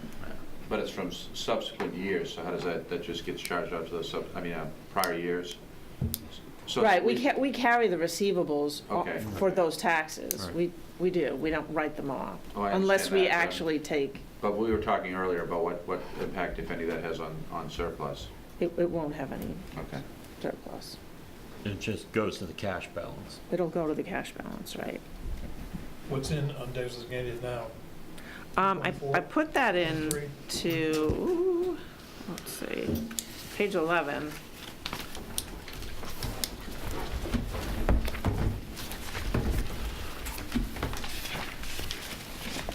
So our excess over what our goal is 482,000. Right. And that includes the 270 we used for this year, and this year meaning 17, 18. 18, 19, right now, we're down at 10,000 right now. Through our misunderstanding on a capital issue with the fire department. We didn't intend to be there. We intended to use 200. Right. But it was a mistake the right way, I guess, Okay. if you will. So, and that was when you wrote this. When I wrote this, yes. That was the fund balance at the time. Right. So for the meeting on the 27th, can we have an update on where we are? Sure, Yeah. sure. So I say, pretty good news all the way around. Would you send me a list of past due taxpayers over $5,000? Sure. What happens with, if, once a lien, you lien a property within Right. 8 and 12 months. Right. After the lien has matured at 18 months after that date, that goes, the designation is changed to tax acquired property, which, as long as our current policy is we engage those people in that situation and have them work out a payment plan with us. Right. And then if they don't, then normally that would become town-owned property. Required, right. So yes, I can give you a list of where that's. It's over 5,000. Over 5,000, no matter what the status is. Yep. Super does Well- a really good job at collecting their money. Yeah, getting out it's, there. I kept a running list there for a few Yeah. years. It just- I mean, we don't actually go after property I know that. for about 3 years I know that. before we really go after it. We make every effort to try to return the property to the... Try to accommodate, needs. Anything else? Okay, public comment? Just here to watch. I'm the driver. The designated observer. For the next meeting, we are going to have Bruce for the first 10 minutes or so to explain his salary positions. And then we can go into the workshop. Okay with everybody? Motion to adjourn? Motion to adjourn. Second. Thank you. Thank you all.